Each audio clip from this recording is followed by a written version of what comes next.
New Always Talking Shit Show. Yo. Yep. It's your boy Talkin. It's your boy Keem Sincere. And you're here with another episode of the Always Talking Shit Show.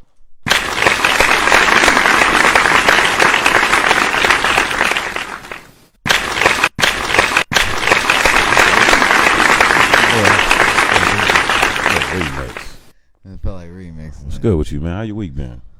It's been the same shit. Honestly. Well, nigga, lie to me. You know what I'm saying? Because I've been doing this. It's the same shit. We both can't be on the same shit. Right to the audience. Right. Nothing. Fam, first off, last episode was a little silly. But it was good vibes. We got through it. You know what I mean? Last episode was all over the place. We're going to be a little bit more on our normal structured It wasn't a bad journey. all over No, the place. it was yeah, we was just in the, we was podding. You know what I mean? We was full-fledged podding.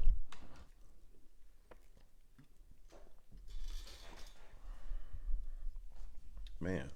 So, when I was riding over here, we don't got to stay here long. It just posed a question in my mind. I don't keep up with the lows that much. I'm a grown ass man. I'm older. I'm trying to figure that whole thing out. You feel me? And it's real. You know that. So I don't have time to keep up with these cats, but I do know a friend of mine has a teenage daughter, and she literally told me, like, NBA young boys are Tupac. Right? Exactly. So whatever. Like, okay. Oh, for Nip? But then, she's a teenager. Okay. She's like, Nip's our age. Nip's grown. Yeah. So, like, she likes Nip, right. But Nip, the shit Nip be talking about was over her head. She like, I'm talking about for her. She's speaking for her generation. Now, she don't know what the hell she's saying when she say that. Right. She thinks she do. And she's a smart girl. And I'll give it to her. I played like a 90s movie for one time, and I don't remember what it was. It was me and the homies all over there kicking it. And played a movie for her. It was Love Jones. But she's a teenage girl, so that's normal. She's gonna fall in love. That's a classic. That's one of my favorite all-time movies. But it's because I like poetry and shit like that. So, and I just like the style. Like, if Chicago can get back to that, that's Chi-Town right there. You know what I'm saying? That ain't Chirac. That's Chi-Town. Where Love Jones was made at? Yeah. That's Chi-Town right there. And that's a beautiful city with beautiful black people in it. But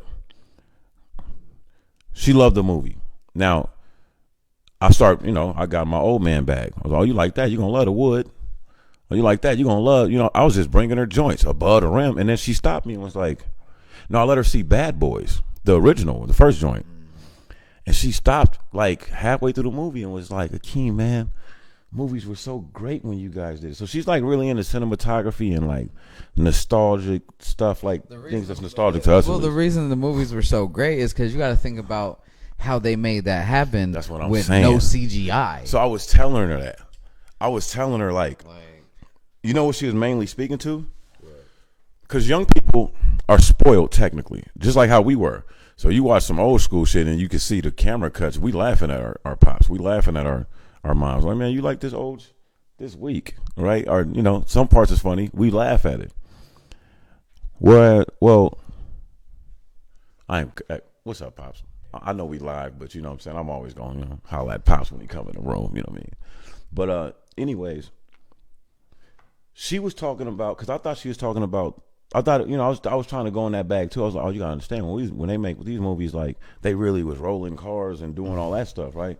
And then really blowing shit up, like, and so she was like, oh, that's dope. But she was like, but honestly, I'm thinking more of like, what kind of lens is that? It looks like nighttime. Like she was explaining to me, like in the night scenes and shit, like when Bad Boys and stuff like that, like it looks like that's how it looks on any given day. Mm-hmm. And I forgot we didn't got so technical in the movies.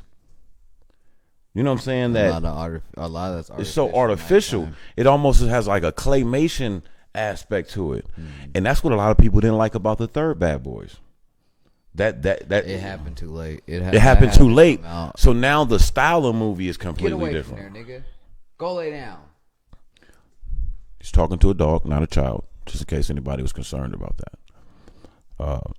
But anyways, so this when she said this, I laughed her off, right? The original statement about NBA YoungBoy being their Tupac. But then, because of her personality and how naturally mature she is, kind of, and she's kind of like an old soul, I guess you would say, I started thinking about it more. And then, I hear her playing this shit.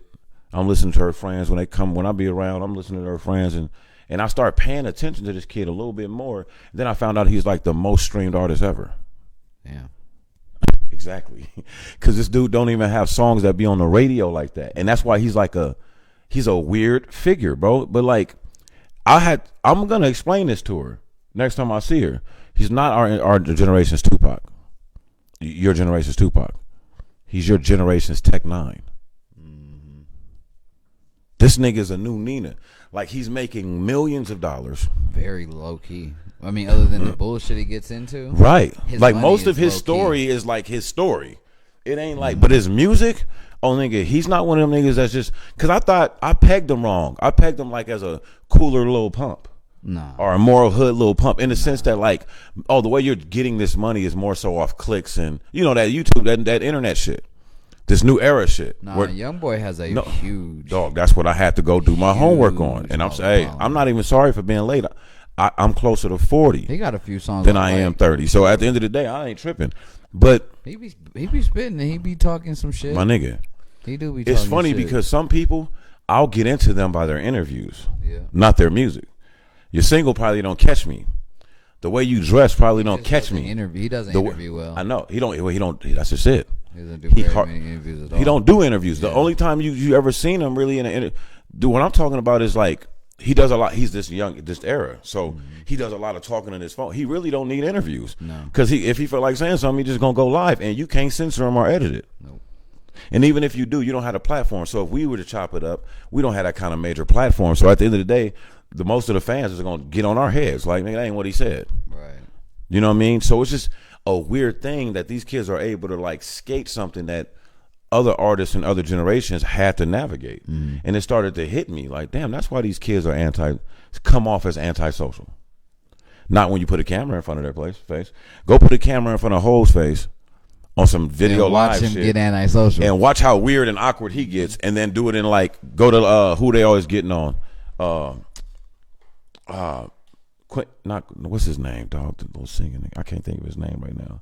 Jacquees? No, dog. He's hot. He's from like St. Louis too. He that boy. Damn, right why? Now? Yeah. Why I can't think of this nigga's name right now? But anyways, he's a star. This nigga, when he comes out, he's doing million. He's just like Drake and them, nigga, but he just does R&B. But I can't think of this nigga's name. He got the song with Rihanna, nigga, on the DJ Khaled joint. It'll come back to me. It'll come to me. But this young dude, like, I noticed that, like, they used to shit on him, like, man, he don't do no interviews, he don't do no press, and he's a star, he's supposed to do this. But then I'm seeing, like, with cats like YoungBoy and them, like, I know they be looking at niggas that get played by the media, like, why you fuck with them? Like, or cats that's even, like, he's a major artist. He's signed to a major label, I believe. But he's not. Independent. Damn, that makes it even colder. That makes it even. He's independent. Well, the thing is, I thought that I knew he got big on his own, but then I thought he had like signed a deal or something like that in between, some kind of way. Because I remember even Boosie was saying like, yeah, man, I mentored him a lot, but he started getting money and became a boss. So it's like where I'm from, we grew up early, so he was like, by the time he started making millions and being a boss, there's only so much you can tell him. He signed to Atlantic. Yeah, see. He's got a joint venture. That's what I'm saying. He's getting money. Yeah.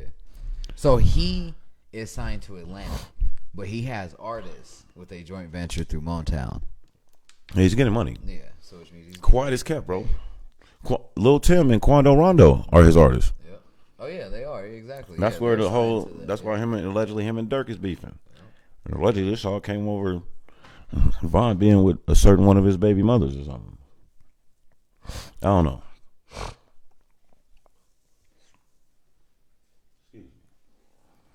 But I just think that as I was listening to this little story coming in, I thought about young Shorty and how she was talking about the reverence that these young people hold him in, right? And then I peep game. I'm like, damn. And so I'm listening to this story, and it's like, man, this kid basically was doing a music video. Now he's on probate or on parole or a felon. No, he's a felon. So does a music video,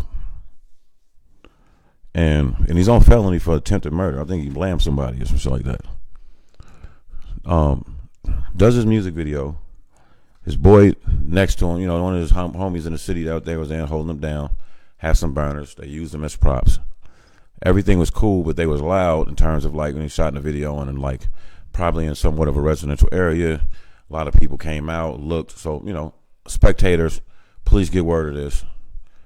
They essentially like run down on this kid.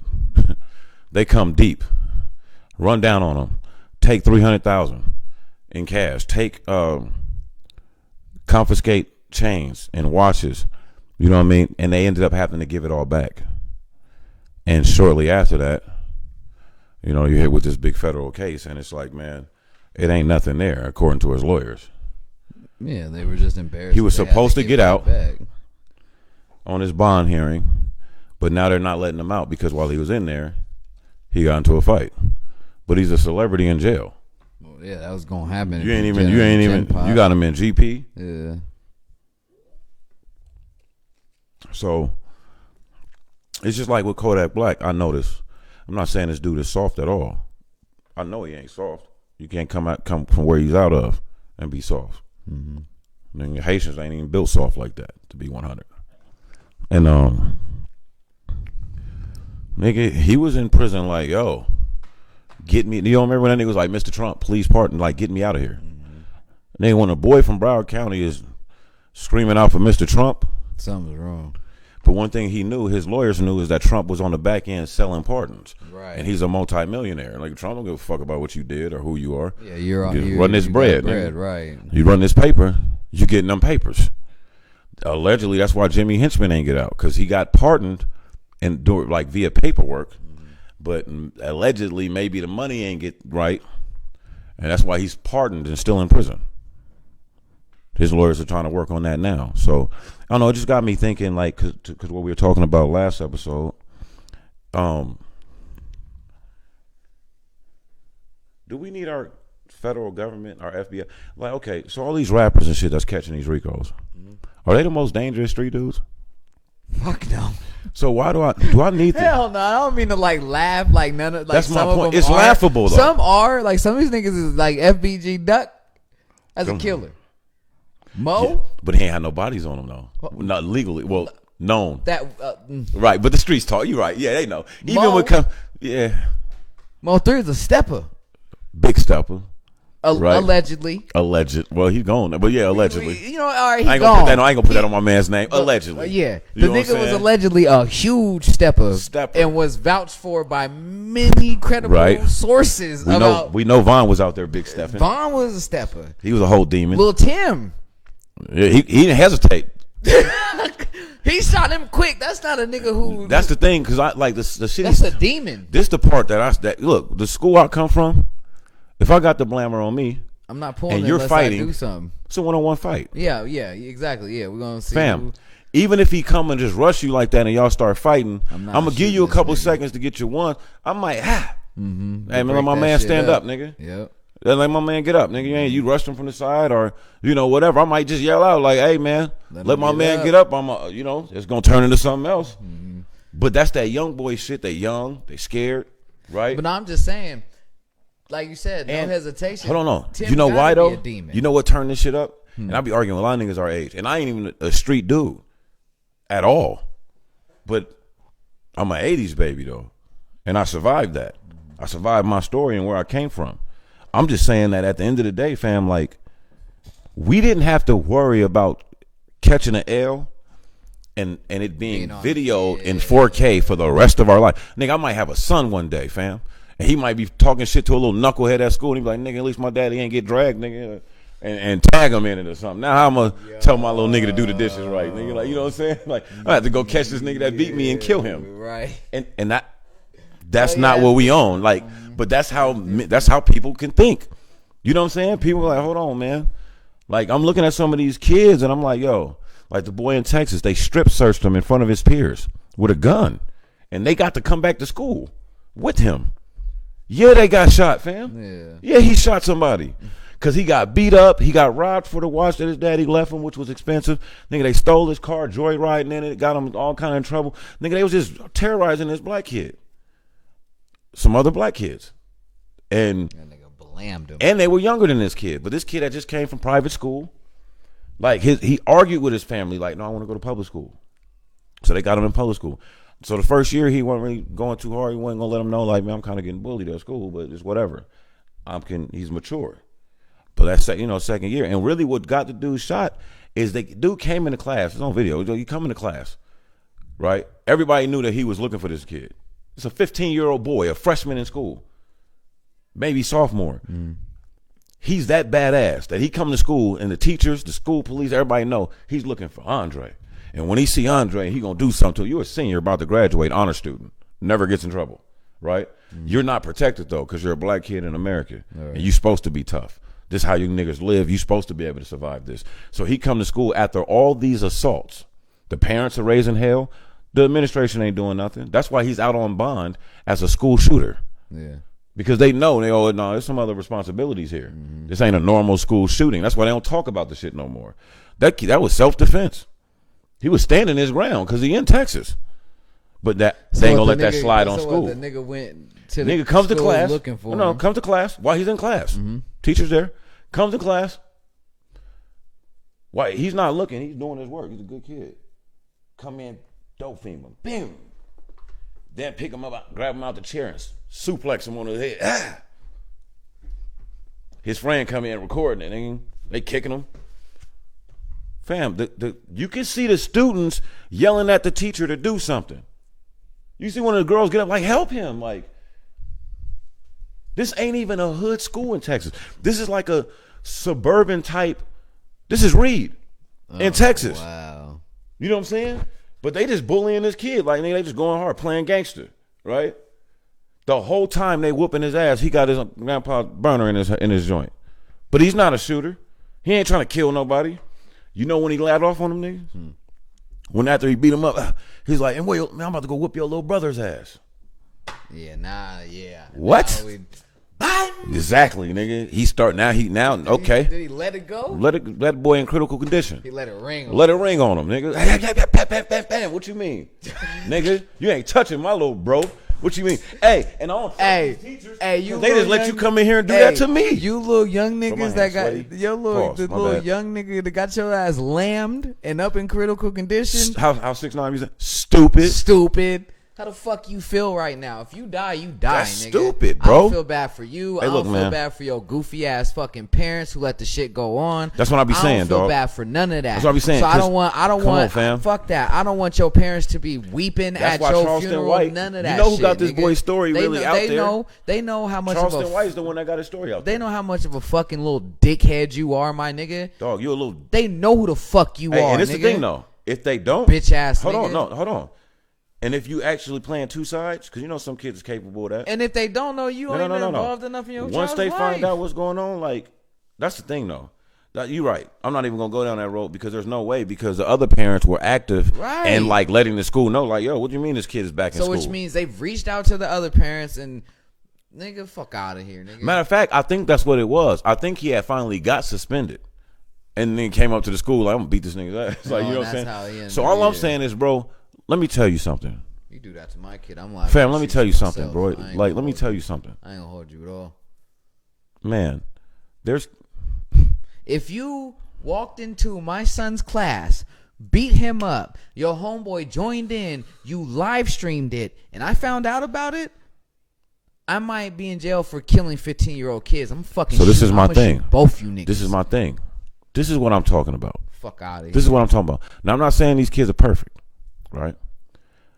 But I'm just saying we live in a world that don't give Lil Durk or King Von or like you know what I'm saying, like the Migos or like Meek Mill, all these young black men that survived hell.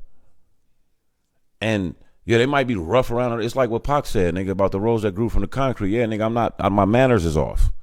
I don't have decorum. I'm from the fucking projects. But at the same time, you know what the kids my age in the projects is doing. Right. Nigga, I'm over here with 401k businesses and all type of shit. I'm over here 1099 in my friends. I'm over here making millions of dollars and paying millions of dollars in taxes. Why are the police harassing me for weed? I don't give a fuck if I do got weed. So does Led Zeppelin, nigga. Right? So does the mayor. Why they on them? Why they treating these rappers like thugs? It's jealousy. You riding around in $300,000 cars, nigga, with $100,000 on your neck. And these are people $100,000 in cash in your bag. And everybody has made this story up that police are number one needed in America. They're not. And then two, that they're all here, that it's a heroic thing. And they ignore that these motherfuckers are birthed out of the slave patrol units. So like the indoctrination to be a cop is you got to be somewhat kind of gangster. It's just that we have a hard time of like discerning what gangster is. Cause they didn't. I feel bad for I'm still thinking about this kid. I feel bad for saying so. I'm glad he let off on that nigga. Let me tell you something. Because I really hope. Because if that was my little brother, I hope if he lives, that the nigga realizes stop running up on this smoke. Because eventually, no, I'm gonna tell you where it's dangerous. Bite back, nigga. I'm gonna tell you where it's dangerous. Being that I have a history of working with young criminals, back and retaliate. Fam, it's too far. When you do the things that this little boy was doing at school. In the area that he was doing it in, which is not a bad area, right? They're not in the 9th Ward, fam, or the 5th Ward or whatever. I mean, in Houston or some shit like that. They in the suburbs. And you're doing this to this kid. You're terrorizing these adults. You're doing all this shit. Bro, it's a demon child. I don't care if he's an African-American boy, because you making it hard for every other African-American boy, and you only hurting African-American boys. Yep. You ain't up there bullying none of the racist kids at your school. You ain't bullying none of them white kids. You can bully the white kid that got the money in the watch in the car. So, because they know what the consequence of that is. Exactly. White kid, if a white family starts raising hell, now you sounding like me. Shit gonna change. Kid gonna get expelled. Now you sounding like me. No, I'm sounding like a rational ass black man. No, I'm saying, but when I be going after certain people in our society from our culture, that's what I be speaking to. Is that if you gonna be gangster, be gangster. Go watch. Everybody go watch Godfather of Harlem so you can see what a black American gangster look like. Yeah. He wasn't picking fade. He wasn't picking. He wasn't picking victim. Like, hey man, if you was gonna get it, you was gonna get it. Hey man, if you was to play, you was to play. Hey, like he wasn't just only in Harlem doing that to people that look like him. Shit hard. Tell me it ain't hard. I watched, because they got me. They gave 2 you the seasons. first season for free. Oh yeah, and they hit you with the second season on Epix. Man, if you don't take this little $5 man and let me watch this show, boy. Hey, my whole family watched it. No, my dad, so I'm playing. I know your dad gonna like it. I'm watching my dad watch it, so I watch every episode with him. I see him come to the end of it, and I see it. I'm looking. I'm like. Nigga, if you don't ask, I was like, if you don't pay that, nigga, right? Run that $5. We need to see what's going on, and they gonna give us a whole 2 series, 2 seasons, and Malcolm ain't killed yet. What you doing? Like, okay, you know what I'm saying? Okay, dog, I love it, and this is my beef with how we blow up power and how we blow up. You know what I'm saying? All BMF, Godfather or and all this on shit. Epix. Come on, fam. Because all I'm saying is this: even if it is on Epix, how come that ain't the #1 black show? How come that ain't? These is real tales, nigga. They showing you what black gangsterism is. Like that's the blueprint. They're showing you one of the most gangster black people there ever. All 3 of them. Earth. All three of them. You got the Muslim, the gangster, and the congressman, the Christian minister, congressman. Hey, bro, I talk to my mom about these things all the time. Hold on, before you say that, you get to see all 3 levels of power that we could really have in this world at once on one show. You could have Dr. Claude Anderson says we got to play the game. You could have the Malcolm X who is waking us all up, enlightening us in all things we need to know.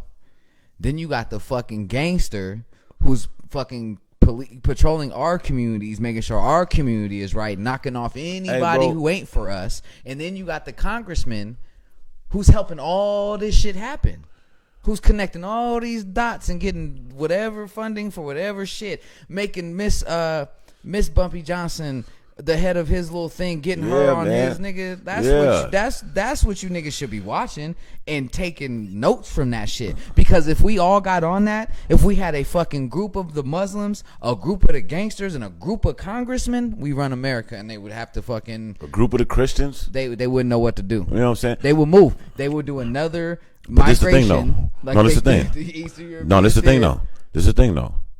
It's not in our nature to run America. That's why they were able to come over here. We should run this bitch. So what I'm saying is like it's about telling your own story. I mean, you're not a tribe of people if you don't get to speak for yourself, right? Your kids should know the story of their ancestors, just like we're forced to learn the stories of the ancestors of our oppressors, right? And that's just common sense, and that's not going anywhere. So I don't give a fuck how many black billionaires there are. I don't care how well black people appear to be doing. I don't care how much progress we make in social spaces. We're still not doing as well as white people. It's not, and you know what? Or we're still not doing well as the 1%. My thing is the one, because you know what? It's not promised that you're gonna be in the 1%. But if it's a fair playing ground, right? Chance, but it's not. Everybody has a chance. Hey man, all you white folks, even you poor white folks, you got a way better chance at it than us. Me and him could create something tomorrow, invent it, and somebody will steal it from us. That happens. That happens to white people too. It's just that historically it's happened to us, and it still happens to us. No, I get that. Way more often. I get that. But I just want to speak it in ways that if, you know, other people that are not as informed, that's what we're doing. We sharing information. Because we can't no longer assume that people know this. They really don't. You know what I'm saying? Because they don't. And the further we get away from these things, the less they're going to know it. You know what I'm saying? Mm-hmm. That's why I feel like that show is important. Because it's historic. And it's like a history lesson that's entertaining. Right? And it's like, damn, these niggas was living a movie. I've always heard stories of Bumpy Johnson. Mm-hmm. Right? But to me, I'm just like, man, a law student could learn from this show. Who gave him all this shit? Is it his wife doing it this time? What do you mean? That's the Godfather of Harlem. Who's giving the Bumpy Johnson stories? Oh, well, yeah, you know, well, because his wife didn't like the Frank Lucas fucking movie, so I hope she's the one. Well, she definitely worked with on board and then really giving them. No, her and Forrest Whitaker. From my understanding of it is Forrest Whitaker sat down with her, as well as Malcolm's family. Well, that's probably because as well as Muhammad Ali's family. Saw how they drug fucking Frank Lucas. Well, no, it's just because he's the type of nigga that's gonna do his due diligence. He's a real filmmaker. Frank Lucas is a real gangster. Yeah, hey man, at the end of the day, that he was not who he said he was. It's documented that Frank was who he says he was. But what is no after, but not to Bumpy. Listen what I'm saying. No, listen what I'm saying. This is what I get. I know what she said. I know what she said. But I'm gonna tell you right now, a gangster from the 20s, his wife don't know his business, fam. No, that's real.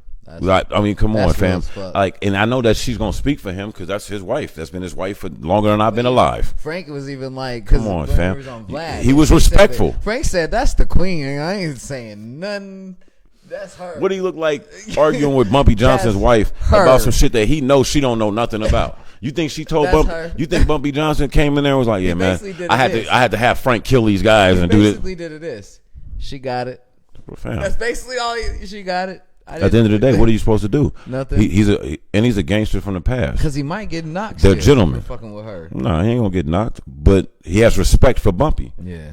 It's one of the few. It's one of the few people. This nigga said that man was like my father. He taught me the game. He brung me up from a street punk that was running from persecution because I defended my family against racism in the South. Mm-hmm. He was fucking 13 years old when he got to Harlem. 14, out there, nigga, robbing, stealing to eat, and came across Bumpy. You know what I'm saying? And Bumpy liked his swag, and like, man, and put him down. Put him on. And next thing you know, he was driving for this is all documented by the FBI, fam. Like, this ain't, they not lying for Frank. No, she didn't say that he wasn't his driver, but she said he wasn't as close to him. Fam, if you driving this nigga around every fucking day, carrying his door. He wasn't in the house with her. Like, he didn't come to dinners and shit. Fam, she was let me explain to you about this old gangster shit. Nigga, you think that when Lucky Luciano went to his house to kiss his fucking wife, kids, and grandkids, the nigga that's driving him around while he's doing murder and all kind of bullshit all throughout the day got to come in? That's for the movies. I'm talking for like dinner, like the special Christmases. Never in the Frank Lucas movie did he have dinner at fucking nigga. They tell you that in the movie. They show you their relationship. Frank was his driver / understudy. Straight hit, man. He was teaching that nigga the game. If you couldn't be around Bumpy if you wasn't a killer, because Bumpy's a killer, so everybody around him was a killer. Bumpy was a fucking killer. You know what I'm saying? If he brung that blade out, it was over. Yeah, he bring the blade out, nigga. Matter of fact, if Bumpy come, nigga, it's a problem. It's a problem. You better hope he's sending them niggas. If you saw Bumpy, man, It's either really good or really bad. Really fucking bad, nigga. You know what I'm saying? And so that's You was just either finna get blessed. dog. They say Bumpy. Or he's They say finna Bumpy cinch. helped orchestrate the escape from Alcatraz. Oh yeah, yeah. Nigga, that's documented. Dog, Bumpy Johnson is all through history. Bumpy Johnson is the one that reached out to the Italians and was like, yo, I need y'all to send 2 guys down south because I know where they got those boys at.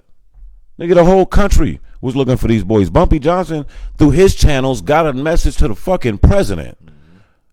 A president that don't fuck with black people.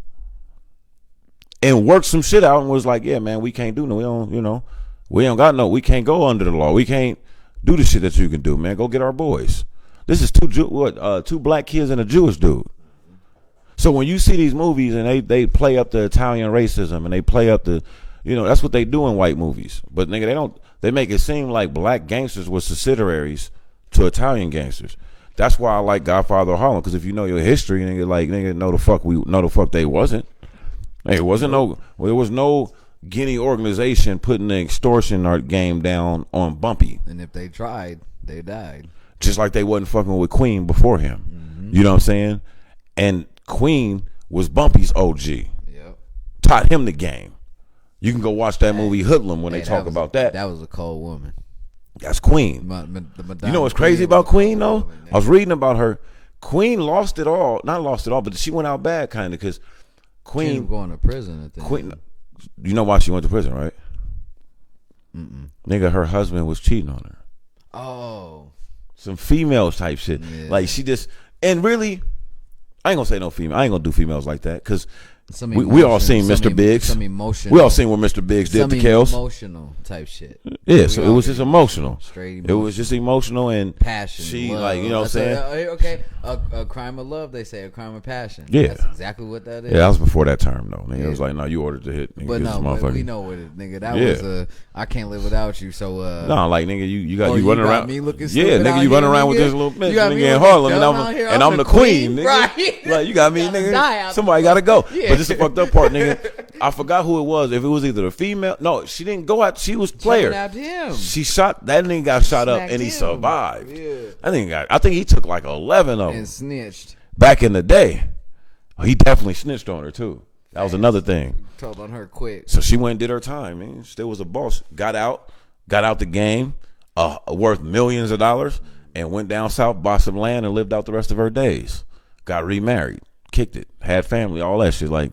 So her story, I guess I'll take that back. She didn't go out bad. Let me say this. She went out like she did some gangsters. Man, stop. You might not do the research on the woman you cheat on. She might put 11. Hey, man, shout out to my man. I'm not going to put his business out there. And he's in a relationship with a chick that I used to go to high school with. And we all know them.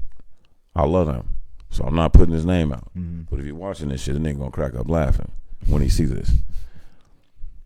This nigga hit me one time, bro. He like, yo, I'm in Vegas. I got married. You know how niggas do, right? So I'm like, we at that age, right? So I'm like, man, all right, bet. Congratulations, bro. Like, I'm at the time I'm in a relationship. So my girl at the time hears this shit. Cause you know, I'm in a relationship. I'm answering shit on speakerphone. And I got in trouble a couple times. I'm on speakerphone. Like, this ain't nothing. You know what I'm saying? But we was chilling with nothing to do. And surprisingly, her antisocial ass was like, let's go see him. Cause I was like, oh man, I'll link up with you niggas tomorrow. I'm with Shorty. We just chilling tonight. He was just like, oh, all right, bet. And she was like, let's go see him. And I was like, yeah, hold on, man. Like we'll pull up. Shoot me daddy. They had a little, not an Airbnb. They had one of those, just one of them resort joints. Right. We pull up. Shit's dope. We got everything. Oh, that's what he needs. He needs some herb too. So bring me some herb, right? Boom. We touch down, we do it. So he messing with this girl, this chick. I almost said her nationality, but I'm trying to get past that. That doesn't matter, right? I hate. Does sometimes. No, I know, but I don't like making shit about that. Hold the fuck on. There are some. All right, so some racist women out there. So nigga, I know, but still, I'm just saying. In this case, it don't really matter, right? So that's what I'm trying to do. When it don't matter, I'm trying not to be like, oh, it was a white girl. Like, you know what I mean? Oh, it was the black chick. Like, so in this situation, it don't matter. But he's married to this young lady. So it's my man's high school, right? I'm like, man, hey, sis, I do the bro treatment. My girl that do the sis treatment. Like she do everything good. We kicking it. Right. Fam, we started drinking. We started drinking. We didn't hit the za. Me and him on the balcony. Me and him just started the conversation. We come back in because he telling me about Shorty. Yeah, man, she's you know how that go. You with your mans, you meet his Shorty for the first time, and so when y'all break off to go get drinks or break off to go hit the za or something, y'all chop it up about Shorty. Right. And so we was chopping it up, and he was telling me how she was dope and this, and she got this, and we working together and whoop, and this is working. All right, God bless, nigga. That's everything good then. You're good, right? But we walking out, he's still in the bliss of like telling me how dope Shorty is. Fam, he starts telling me, Shorty, man, she caught me on my pistol game, got my game up with the gun. Woo, woo. So I'm like, all right, hold on, fam. I didn't immediately do what you did, cause I was off the, whatever. I'm chilling, and I'm like, oh, okay, that's dope. I did think to myself, like, right, red flag, right. So it's like, instant. So, whoa. So fam, he continues to tell us like he's going off. He's like, yeah, man, like so he's like, yo, yeah, man, I ain't tell you, Shorty killed her ex-husband. Hey, fam. Nigga. When he told me, red banner, fuck flag. No, when he told me he slipped it. Banner he slipped it in. I don't even know if he meant to say it like that. I don't know if my nigga meant to say it like that. But I remember he slipped it in, and then he told we chopped it up more about the shit like after, like me and him. But I remember he slipped that in because I remember when I got in the car, my girl was just like, "So you just gonna act like you didn't hear that?" And I was like, "What?" She's like, "Nigga, he definitely said she murked somebody." Like, I was like, "Nigga, no." And I was like, "Man, whatever." Like, yeah, because I didn't want to tell all his business. But I'm like, we it was a conversation between us when he kind of told me the details. But I'm like, man, yeah, it was some self-defense type, abusive husband, But then again, that's kind of what they all say, fam. Like, so she got him up out of here. She ain't. I don't know if she went to. I don't think she went to jail or nothing like that. I think she, they cleared it. Like, she had to do what she had to do. Right, so it's no harm, no foul. But I ain't gonna lie, I always worried about my guy. Pops, question. I always worried about my guy. You with a woman, right? And you find out. Pops like, here y'all go with this bullshit. You find out she's a shooter. Like she's good at this. She teaches you how to shoot. Right. Is that a red flag for you?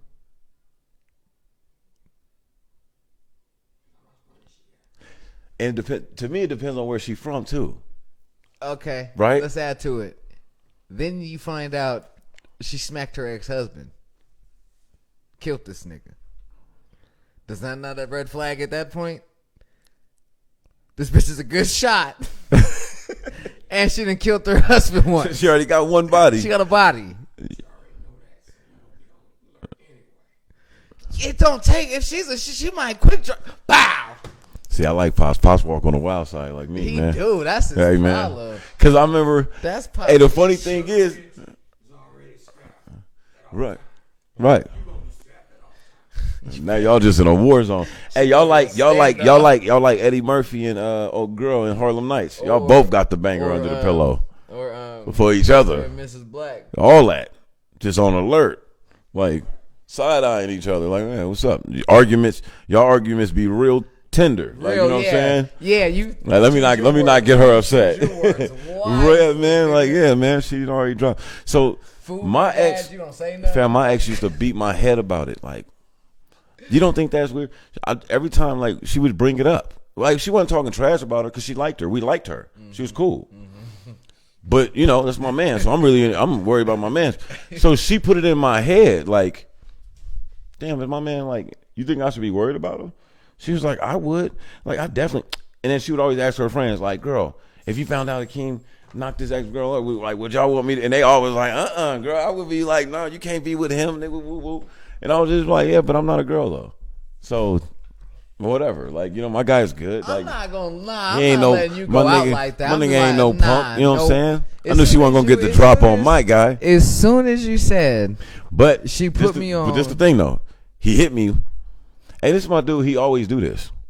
This nigga would hit me with the craziest life stuff. Like, it's my man's. But he'll be like, yo, I'm about to do this. He's killing it right now. If I tell you what he's doing, it's going to tell who he is. I'll tell you off camera. Right. You know what I'm saying? But it's funny because I don't want to tell. But I remember when he told me he was switching up his career profession, I laughed. Like, then I thought about it like, man, this nigga is kind of, you know, all right, he'll fit in that. And he's killing it. He's doing his thing. I'm proud of him. But part of me feels like they used to mess around back in the day when we was younger, but I can't really remember. But, you know, him and Shorty that I like and approve of 100, like, yo, like, that's us. You bros, that's perfect. And y'all both pass y'all bulls, you know, y'all in that stage where y'all look like y'all could rock out. So they look like they in bliss rocking out. They damn near annoyingly in bliss rocking out. You know, niggas just in love on your page and shit all the time. They doing their thing. So naturally, me and Shorty ain't even together no more. I'm over Shorty's house. Like, we chopping it up. I tell her, I'm like, man, you know my man's, you know what I'm saying? That's his new girl. I know her. We went to school together. She was like, what happened to the other girl? Like, she's like damn near looking around. Like, what you mean? Like, he divorced her? She ready to get the whole, she's like, nigga, she gonna come shoot. It's like, man. And I was like, man, the good thing is, though, he had moved to her state. And now he back home. Like, you know what I'm saying? He didn't went back home. Like, so he ain't in the same joint with her, but it just made me think. He might have got shot. You might have been number 2. Yeah. Or attempted. But she seemed like she's. So I guess she seems like she's efficient. She's 1 for 1. Right. And bringing it up to you. But wait, you never. I had to ask, like, why she shoot this nigga? I'd have to know. Fam, the thing is, so now he told me that it was like on some, you know, son was like mad abusive, and it was like for whatever it is, she popped him and didn't go to jail for it until we find out it was a thin line love and hate scene. That's my thing about this shit, though. Shot this nigga. This is my thing. I'm gonna sound sensitive. Hey, hold on. Let me walk that back. Let me walk that back from. I don't mean like if it was domestic violence and she really shot him. Pop his ass. But how do you be knowing? Right. See, this is my thing. And I ain't get this deep. But it's Texas. She's got a gun license. Was there like history of abuse? Because see, then it had to be right if she got off. Yeah. But then again, she's a female. Maybe it was just one of those. Like, man, this woman, maybe she just played the emotional card real well.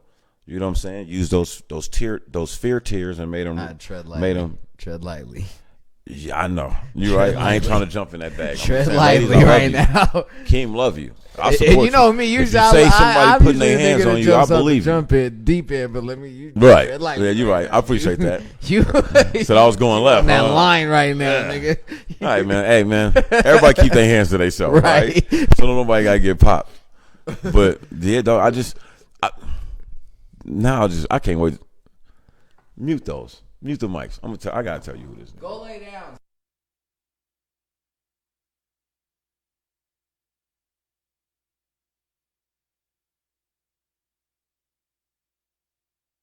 Yeah, man. That's who it was. That's a wild boy. It's my nigga, right? And now all this makes sense, right? Because my dude like is fearless and just, you know, you meet people that just jump into life. It's my guy, man. Head first. I can't do that all the time. Niggas with it. I jump into some things head first, but there's some things like my nigga senses just start tingling a little more. But yeah, no, shout out to my man. You know what I mean? He's killing it in his newfound profession. I know he's passionate about it. And when you meet somebody and they do something, and you know their personality, and they find something that like they want to do and it's working out for them, and you can look back and be like, damn. If somebody told us that you was going to do that when we was in high school, I would just be like, yeah, I can see that. You know what I'm saying? Like, that's what it is. I can see it. Right. But, yeah, man, I don't know how we got on that. But getting back to this, a little more serious topic. We covered the election. You know what I mean? We covered the fight, right? Fam, what's at stake for the Democratic Party if they do nothing? If they don't get none of these bills passed, if they don't protect voting rights for black people, the very people that voted their asses in office, in power, and continues to every year that they're in power, you know, they say black women is the number one supporter of the Democratic Party. It's like their main base. They get like damn near 100% of the black female vote. Think about it. Like, what's at stake? Now, I'm not. It just depends on the people you ask that question to, because what's at stake for me and you is they'll never get another vote from us. That's a damn fact. But if it's still a bunch of people who believe in just being against Republicans, they'll still always have a chance. I got a side B to that question about the Republican Party. Just off data, just off like the eye test, the ear test, just off what we see in a yearly basis, in our, I would say in our life, right, our generation, fam, the Republican Party, and I don't care who I offend when I say this. I really mean it. I really mean it, because I feel like the last Republican just died. The last true Republican just died. That's General Colin Powell. And the reason why I'll tell you that is because he was never a slave to that R next to his name. That man endorsed the last two Democratic presidents. Yep. After serving the two previous Republican presidents. This man was class personified. This man embodied everything. I saw generals and high-ranking officers that served under this man in tears, like saying that their life is better because they served under him. And, you know, how many men that reached his ranks do they really say that about? Right. Colin Powell died, and I felt bad for him because I knew that, like, he had been ostracized from the party that he served. Yep. That man should be lying in state like an American hero that he is. But the party that he's worked for all those years abandoned him. Hey, they had a bright young senator, U.S. senator, who's in Congress, congressman. He was going to be the face of the new Republican Party because he was black. He resigned and refused to run for office again because he just said flat out, this is a racist party. Wake up. Young black woman, young, late 20s, makes it to the presidential cabinet. Lower level, but she's there. She served her 2 years so she can get credit for reaching that milestone, and resigned with a scathing letter that went under a lot of people's, radar and stuff like that because it was truthful. See, like, I hear white Americans get on TV and make up all type of beautiful words for racism. Mm-hmm. The Republican Party is a racist party. It's period. I don't give a damn what anyone says. It's been proven. It's a racist organization. It's a racist, sexist organization. You know what I mean? And it's ingratiated in America's soul, and so-called good-hearted people allow this shit to happen. Like we were talking about RICO cases. Fam, I'm not a lawyer, but I guarantee you I can write up a RICO on MAGA right now. Right. The way they do black young entrepreneurs that get a little money and try to build a little organization, the way they make them out to be gangs because some fractions of them may have committed crimes or they might have connections to other people that have done crime. But, I mean, everybody connected to somebody, right? So I'm just saying, like, how is it that no one has ever, like, why is Donald Trump not the head of a RICO? This shit led to an insurgent, an attempt to overthrow the government. Now, I'm going to play devil's advocate because, I like to do that. You got one section of people, let's say they both are criminals, criminal fractions. You got one fraction of criminals that literally participates in a drug trade or a criminal trade that's overseen or allowed or meddled with by the federal government. It's been proven, right? We all know that. That's one criminal. RICO, right? You know what word Keem stands. I got to be broke because I live by the law. When I didn't live by the law, I had more money. Right. Doing fly shit. Hell yeah, right? Right? So I had to make that sacrifice. We did that, right? We had to grow up and be like, yo, this is not the type of man we want to be. For various reasons, whatever your reason is. Right. Then you have a group of criminals that are proven all day long on various credible news outlets to be doing criminal shit. Right? They're engaged in ongoing criminal activity. You got cats taking 10 years on the chin like I'm not snitching on the dime. Right? Fam, when they say that the little black kid from the rap organization pissed the feds off because he didn't tell who shot so-and-so at the party, they go at him, and we accept it. Like, oh man, you should have, hey, you're out there in the streets. We give them all these excuses to strong arm these young kids that come from, we know what they come from. These aren't excuses for them. Because shit, it can be documented and argued that I come from the same shit. A lot of us came from the same shit, and we're not acting like that. Right? That's not who we are as people. But I just don't understand how the whole world can be interested in why Little Dirk isn't named in a RICO case yet, because some people that he knows have been. I mean, this shit is all over the news. Every news outlet. Grown-ups talking about this. Grown news talking about this. Right. Mainstream news talking about this. But none of these criminal minds, none of these Law and Order graduates, in terms of watching the show 30, they know. Everybody know the law, right? Right. How could I'm the only person that sat here and was just like, yo, fam, if they passing out RICOs like free Slurpee Day, why Donald Trump, yo, fam, how come no white supremacist organization in this country has ever been hit with a RICO? Right. From the Ku Klux Klan, you don't hear it, fam. And we know what they do. Because if you ever been in the streets doing something illegal, you know the white supremacy, they do illegal stuff too. Mm-hmm. Matter of fact, where does white supremacists and minorities get along at? In criminal activity. They be selling drugs with each other, passing on connects. You know what I'm saying? Yeah, man, take this, man. You little mind. We don't like nobody like nobody. But when it comes to that illegal business, everybody get along, right? Mm-hmm. Cats be in prison, working shit out together, right? We criminalize all these other organizations and fractions. We criminalize white people because they've been fed a narrative that they built this country and we're all trying to take over. Whatever. I don't feel like they should be more criminalized than MAGA, right? But I'm starting to realize these motherfuckers aren't criminalized.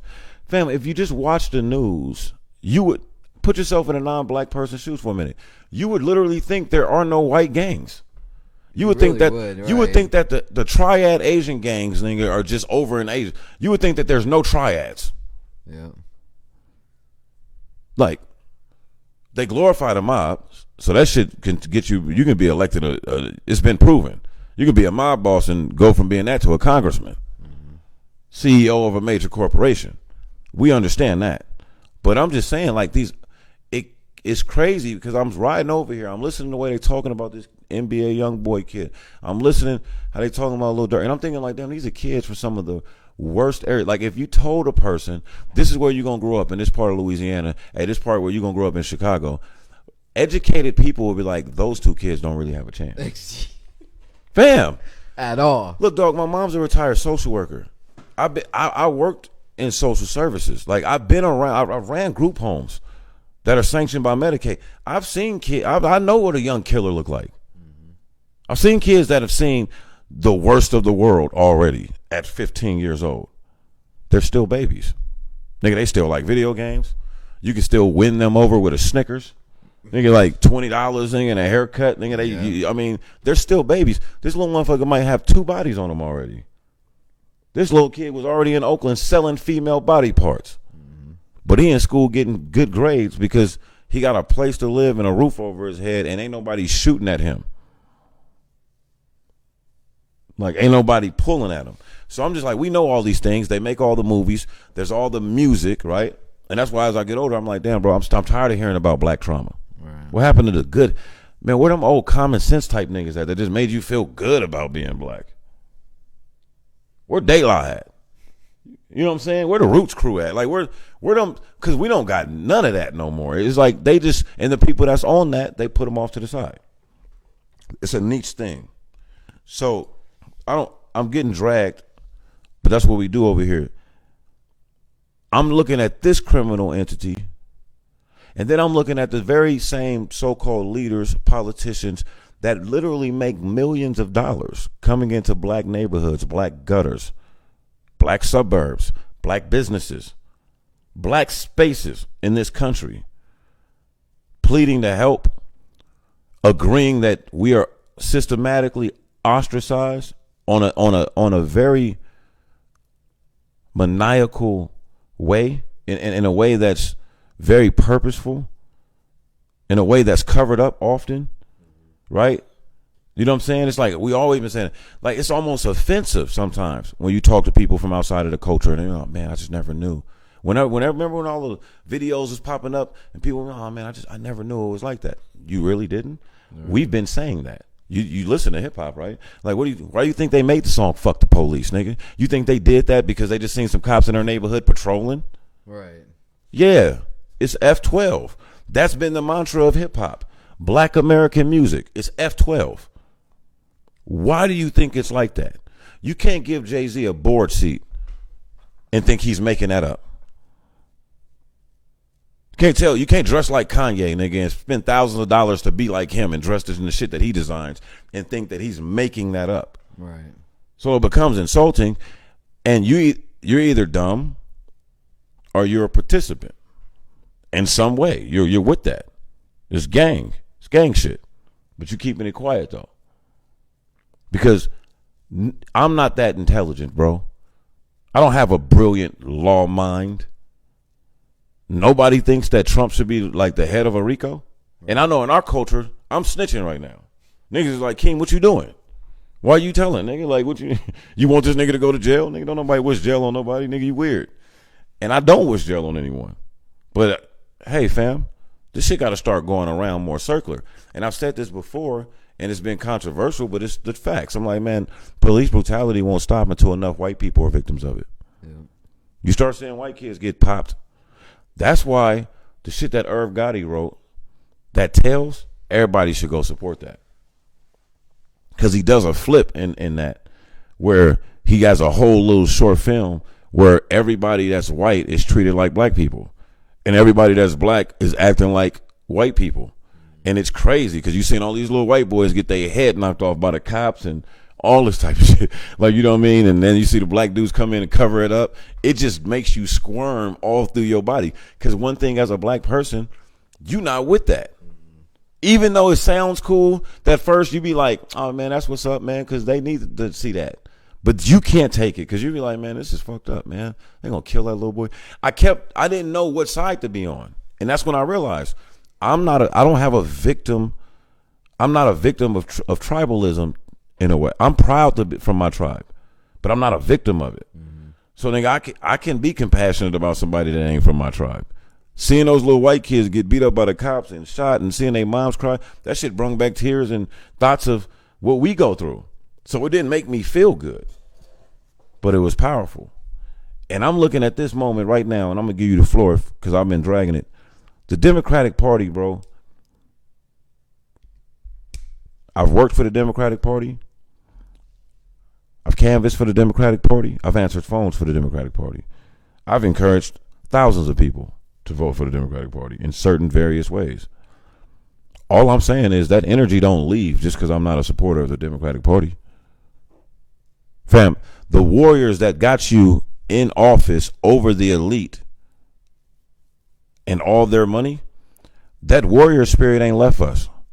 From the time you came here and put us in slavery to the time that we rose out of that to the time that we've gotten to where we are today, like, this shit ain't gonna keep lasting. Like, the old generation of black people that they rely on, unfortunately, is dying off.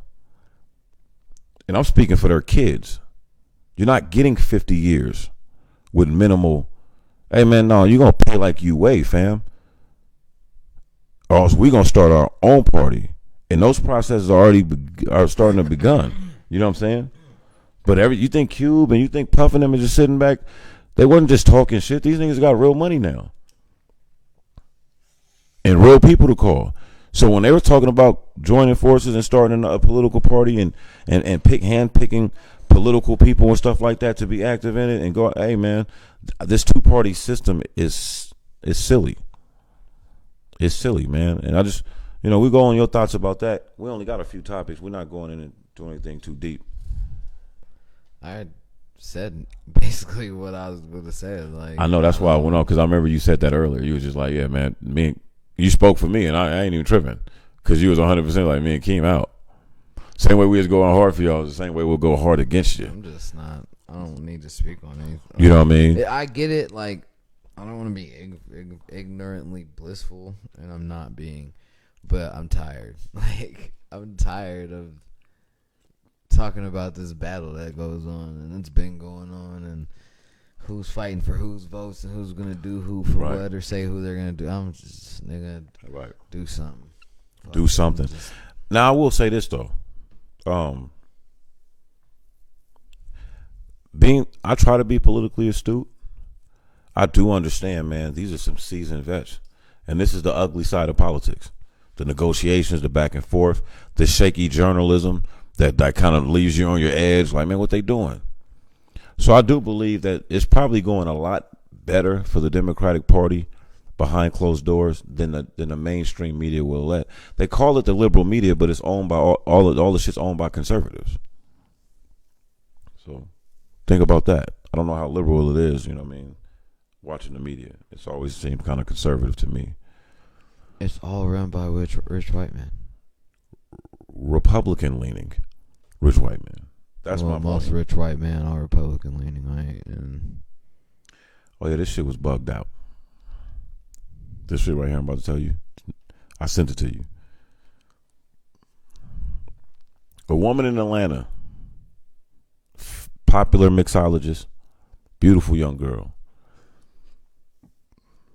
gets in a car with a young man driving a Lamborghini, and in the car, something goes wrong, some kind of scuffle, some kind of beef. Allegedly, he then stole her wallet while driving the Lamborghini and threw her out of the car to her death. Damn. Yeah. So a witness called in, I guess was on the highway, on the road, and was like, yo, the young lady just got thrown from her vehicle. Thanks, Mom. I see that. I just seen that. And she got thrown from her vehicle, and you can hear it. Like, she was basically saying that, like, she's, covered in blood. She's unconscious, but she's still breathing. And they was just like, yeah, don't, leave her alone. Like, don't touch her. We're gonna, send help immediately. And so, like, but she later on, the young lady ended up passing from her injuries. I thought to myself, like, damn, man, that's crazy. Sad. It is sad, and it is crazy.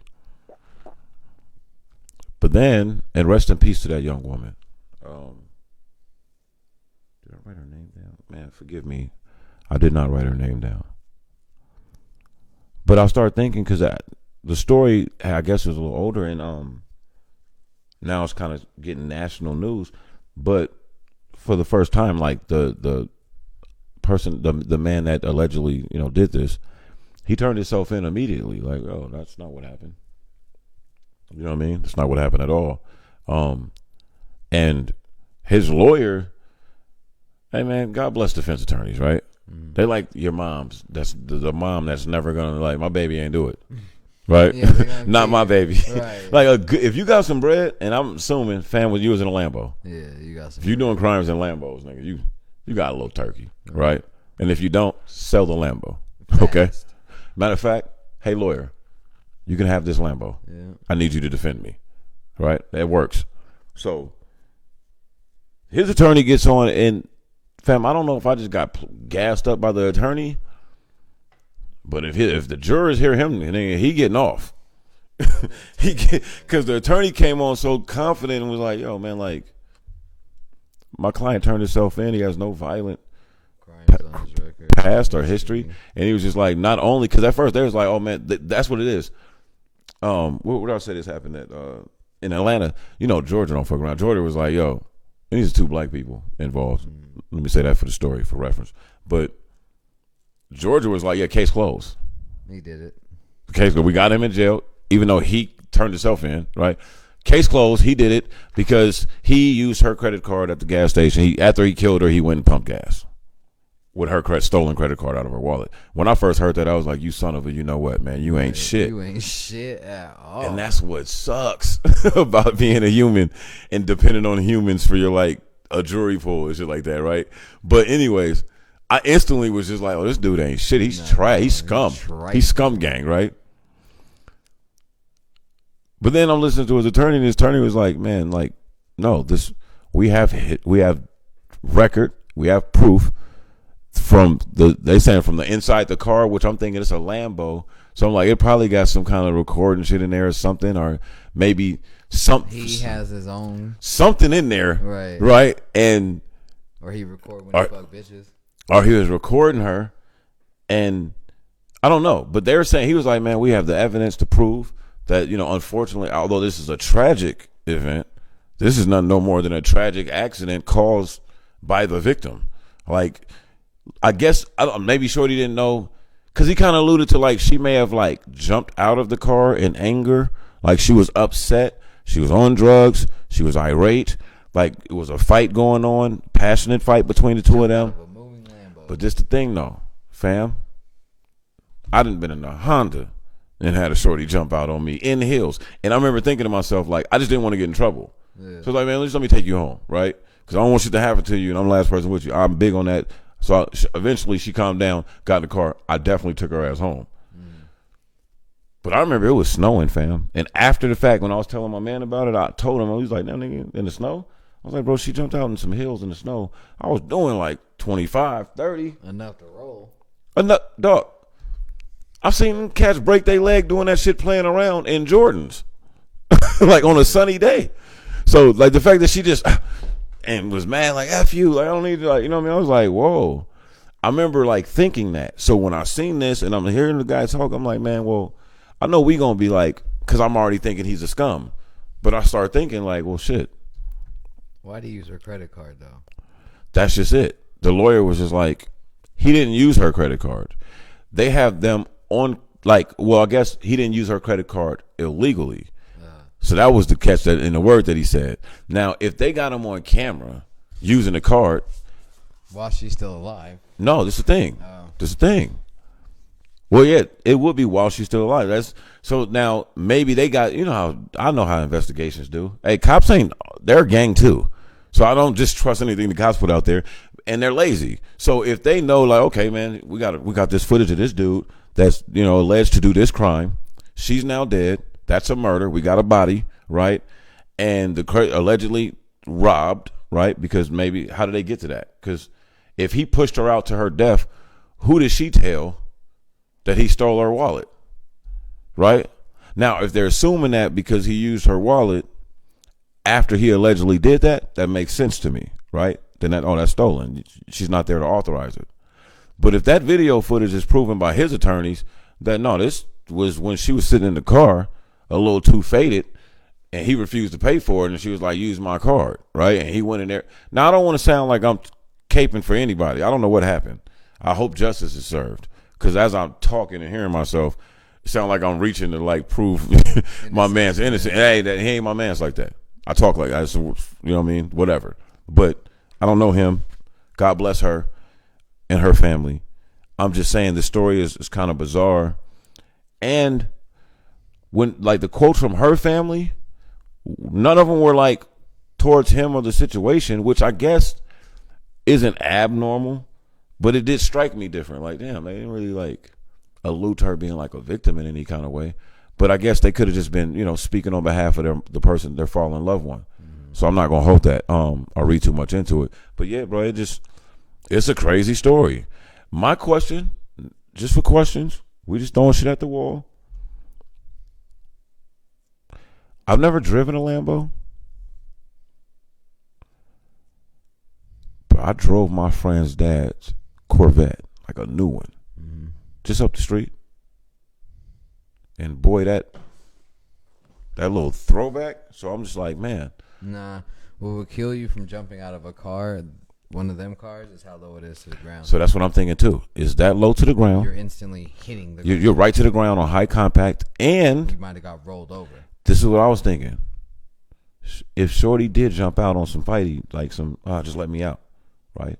And I'm not even saying even if she did jump out, because it could be a million reasons why she's jumping out of the car with you, right? I'm not just giving you the off the hook because she jumped out. What the hell was you doing to make this girl jump out? That's what looks bad about this. But, fam, is it plausible to drive a sports car like a Lambo? And I know it's small in there, so you can definitely reach the other joint. Very much so. But I remember my Camaro. No, Let me say this before I lose it. Let me say this before I lose it. I remember my Camaro driving down the street real quick. Like if you know how you drop something on the other side and you try to grab it with the Camaro, bro. Like you got to kind of let the wheel go to do that, because that little tug, you'll be all the way on the other side of the. It's a, you know what I'm trying to say? It's a real tight turn on the steering wheel. Now go ahead. I'm my bad. I just didn't want to lose that. Okay. It's a tight turn. You saw a picture I took from that Lambo. Right. Here you go. We're basically in a Lambo right now. Right. So this would be my door. Okay. Reach over and try and open my door. If your steering wheel is or your microphone. That's what I'm saying. I'm holding the steering wheel. I can get there. Barely. But yeah, and it's like with not enough, and with nigga, you're not throwing me out no Lambo. Far, you ain't throwing me out no Lambo driving, fam. I don't have no leverage. But I get it, and it's gonna be hard for me to open. I gotta try and open the door, then push the door. So he would have had to grab her like this. Mm-hmm. Or no, he would have had to put his arm back, slide her back, open her door, and try and elbow her out. That's what I'm saying. Like, can you do that driving a Lambo? No. I feel like you can do that in the F-150. You can do that with a Honda Accord or something like that. To that torque. That's what I'm saying. That's what really got me. You're not, because if you accidentally hit on that gas, you smash it, and then like I'm just talking. I'm only talking the control. What if this happened? What if she was somewhat standing while she's fighting with this nigga? You can stand up. Yeah, like she just leaned over on him and start wilding out, and he like and accidentally hit the gas, and that torque. Yeah, but notice the thing. They're saying what they're saying is that witnesses said that she was thrown out of the vehicle. How the fuck would you know? Hey, fam.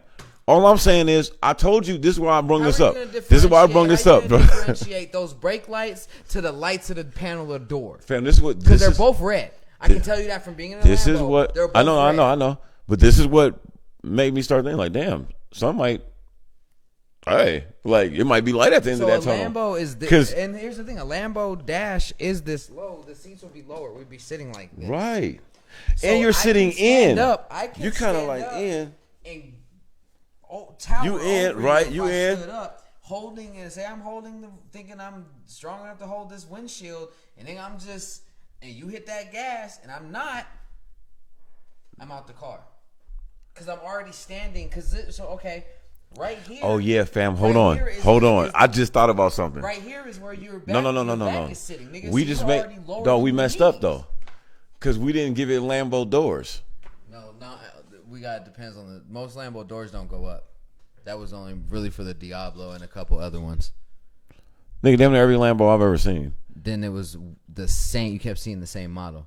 I believe it. Because why is this nigga? So what he gonna be in? I refuse to believe a young boy because this dude look like he in his. He young. Have you ever? Is gonna get a Lambo that don't. Have you opened Lambo doors? Yeah, they're weird. It's not. You're not gonna open even to. That's what I'm trying to say. But even for you to open it by yourself, fam. That's what I'm trying to say. And they're heavy as shit. Yeah. So that's what I'm trying to say. It was awkward, and maybe you think so. Now I'm just thinking like, okay, well, what the lawyer and them is saying is like she was wilding out. Nigga, and she accidentally like ejected herself out of the car, and that makes sense, kind of. She probably got up and like, I hate you. You know, short used to get on you. If the car's this low, right? Yeah. From feet to top, car's that low, right? Right. You gotta think standing up, where your headrest to be right here. Yeah. You have your pivot's off. And then I don't know what she was holding on to. Right. Like, I don't know. I mean, maybe his door was. That's what's weird about it. Lambo windshield is thick. it's not enough for you to get a grip like that. So I'm just like saying, that add the torque, add the fact you're already off balance, and you can't just hold the joint and be all over here in a Lambo. You're gonna be all over the road. Or one of these. Ooh, she grabbed the steering wheel. While standing Possibly. in the car and ejected herself. There's all Damn. with a Lamborghini. Most cars you can't put this dream scenario against, but with a Lamborghini, a Ferrari, you can. A Corvette, you can. Yeah, fam. I'm just saying that, like, when I heard it at first, I was like, this nigga needs to be under the jail. Yeah, a lot of things. Cause I hate him. If I'm fighting but with afterwards, you and I'm like someone standing up and I yank your shit, I'm about to yank my nigga, I'm gone. You got your seatbelt on, I don't. I'm standing in your car, towering over you, trying to beat your ass. But this is where he gonna go back. This is where it goes bad for him. What'd you do after she ejected herself from your car? That's where you fuck up. You just kept driving? You should have stayed there. Fam, you should have turned around. Because at this point, and this is going to sound fucked up. Now we just talking. It's not even about this story no more. We're just talking. Because we just came with the most dream scenarios. Because I'm about to say something. Well, I'm just saying, like, I think that, just me being, I like to put my lawyer hat on. I guess in another life, I would have been an attorney. I've always kind of dabbled in that thought. But, yeah, man. I think if I'm a defense attorney, name it with all the variables we just named, it's like, fam, I'm gonna just go in there and be like, yo, what he did wrong is he didn't stay with the victim. That's it, right there. Whatever criminal charges that is, that's what he's guilty of. But fleeing the scene of an accident. And then another thing is this. Some might not even knew she died, like thought she died. Nope. And this is where it sucks. Because I want to put myself in his shoes for a second. I'm driving down the street, getting into it with this young lady. You know what the threats that come with that. You driving while black in a domestic dispute? Mm-hmm. Nigga, you're already scared driving while black. In a Lambo. Period. In a Pinto. But let alone a Lambo. You stunting on these coppers with a Lambo? Right. You got your shit clean, nigga, bro. Hold on. How many times cats get pulled over for DUIs and shit like that in Lambos that look like us? I like white girls. Right. But there's not going to be a lot of southern states I'm going to drive a nice-ass car with a white girl next to me. That's facts. You got to look at that. I'm sorry. And you got to look at all those variables, fam. I'm so now, sorry. In that situation we was talking about, we're not talking about that. We're just talking about in general. Because I'm saying that, like, if I had a client in a similar situation, mm-hmm. It's just too hard. I'm like, all you got to do is really just push back on the theory. It's just like, wait, what are they saying? Like, this is case closed. What do you mean? Like, prove it. Yep. They were in a car together. She ejected herself from the car. That's what he's saying. He's the only one alive to tell the story. Yep. A witness is always going to say, why would a witness be like, yo, this chick just jumped out the car? I don't know. Me and you we're that type. I know. As I said, we would. You'd be like, yo, we'd be like, hey, yo, it looked like Shorty just jumped out his newest car. Shorty just like, jumped out this car. Or I mean, you would be able. Look, this is my thing. I need to know if it was nighttime. Right. I need to know, like, because in a Lambo, fam, I don't think you can see in a Lambo like that, dog. You can't. The Lambo, you can't be just. You don't just see all in the Lambo. No, you don't. And what you mean? So, like, you seen them doing all this? All that, right. I'm just saying. Because a Lambo comes up to here when you're sitting in it.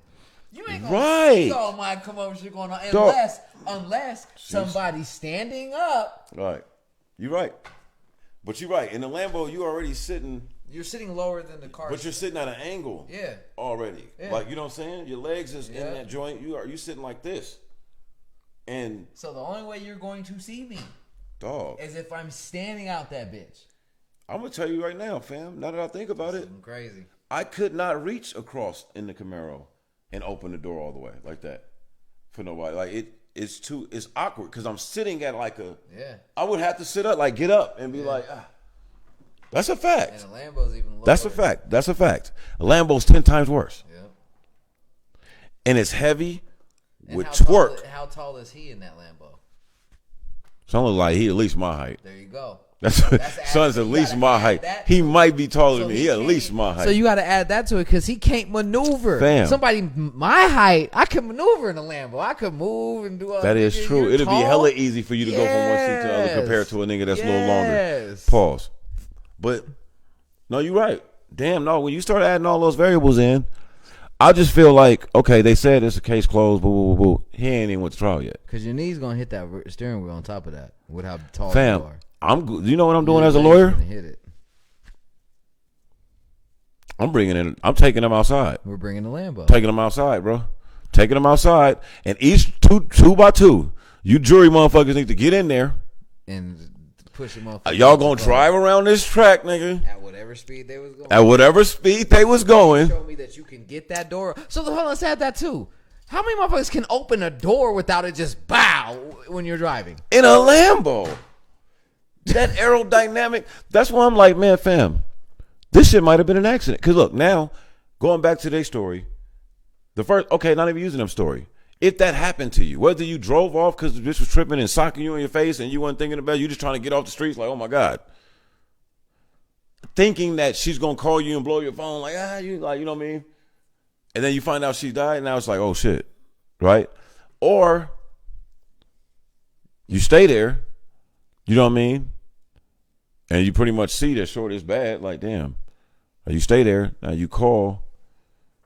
Like, I think his best bet in his situation, it sounds like, because right now it sounds like it's damn near impossible to prove that he threw her from the car. It is.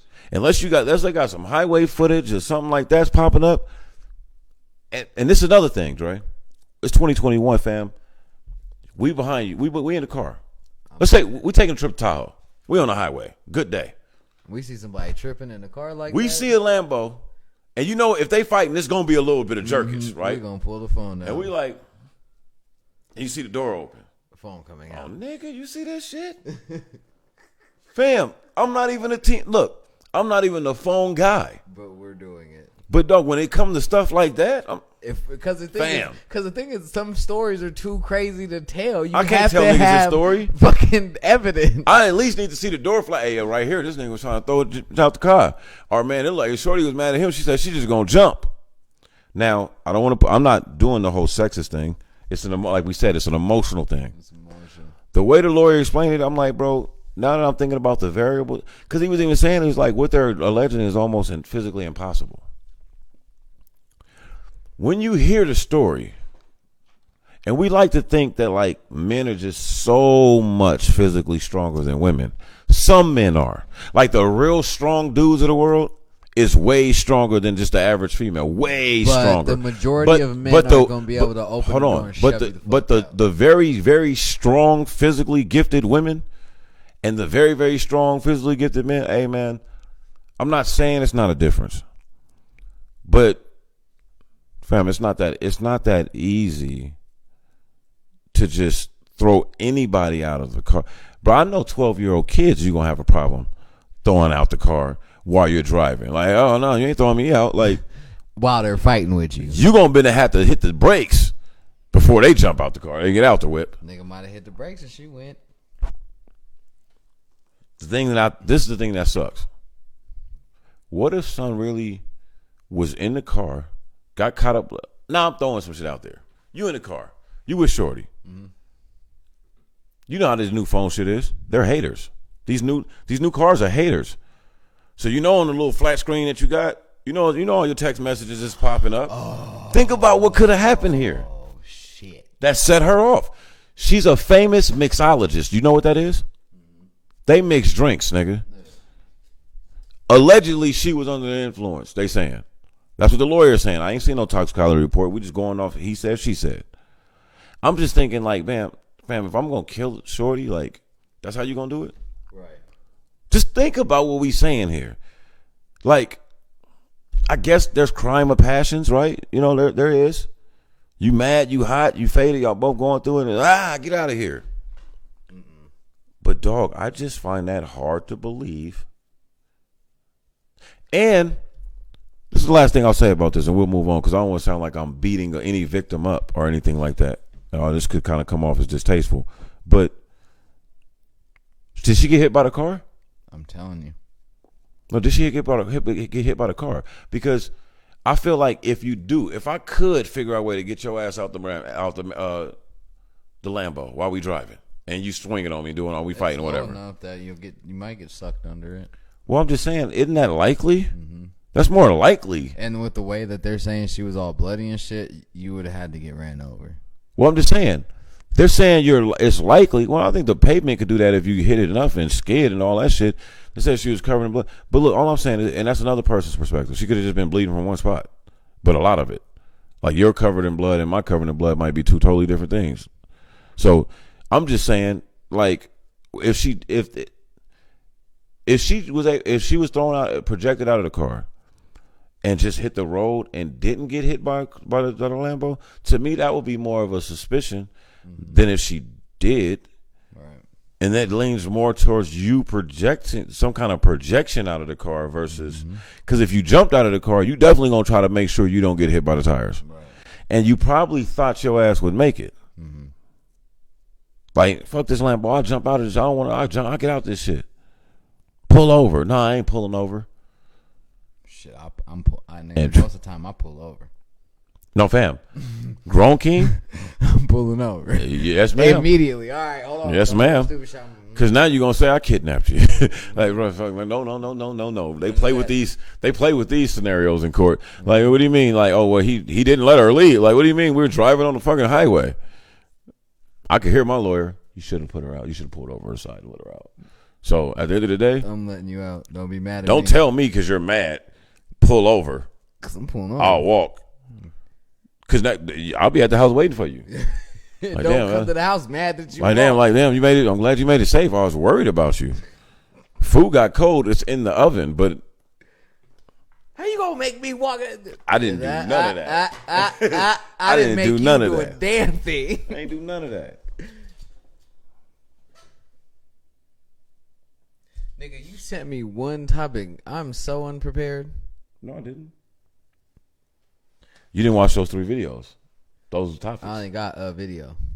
Oh, well, you should have got all 3 of them. I got one video and one what did topic. I send you?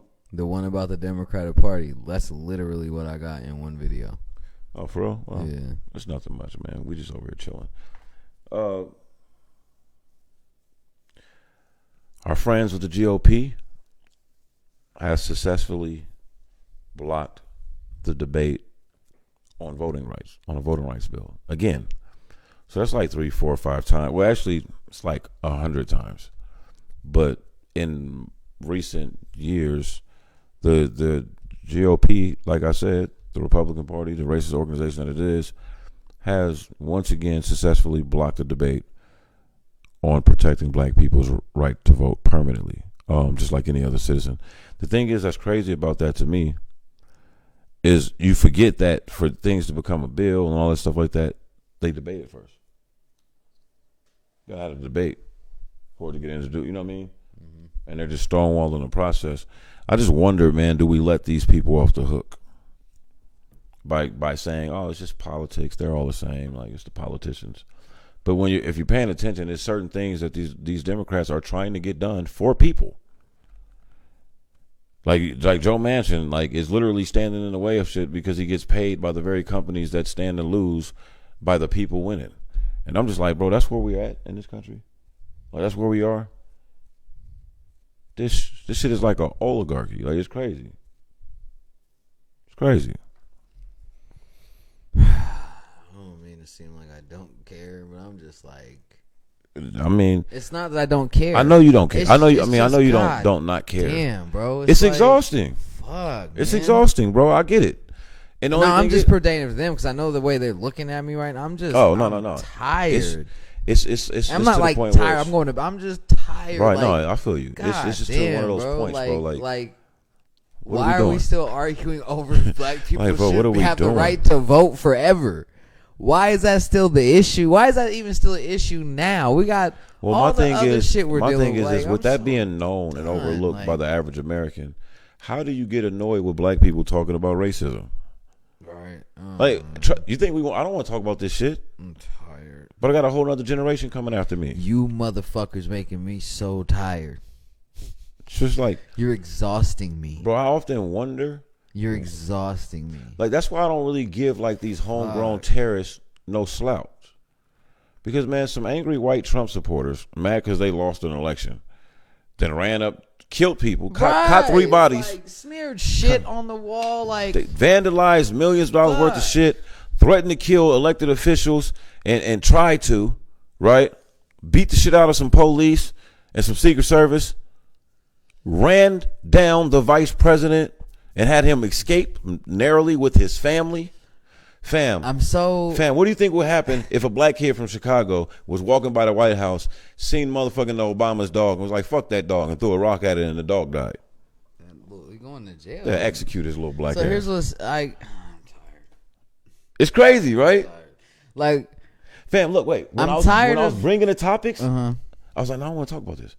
I don't want to talk about that. Fam, it's the same shit. There's nothing. We'd have to come in here and be on some silly shit just the whole time. I'm tired of him bringing this shit here, but he has to bring this shit here because for other we shit. have to educate you on this shit.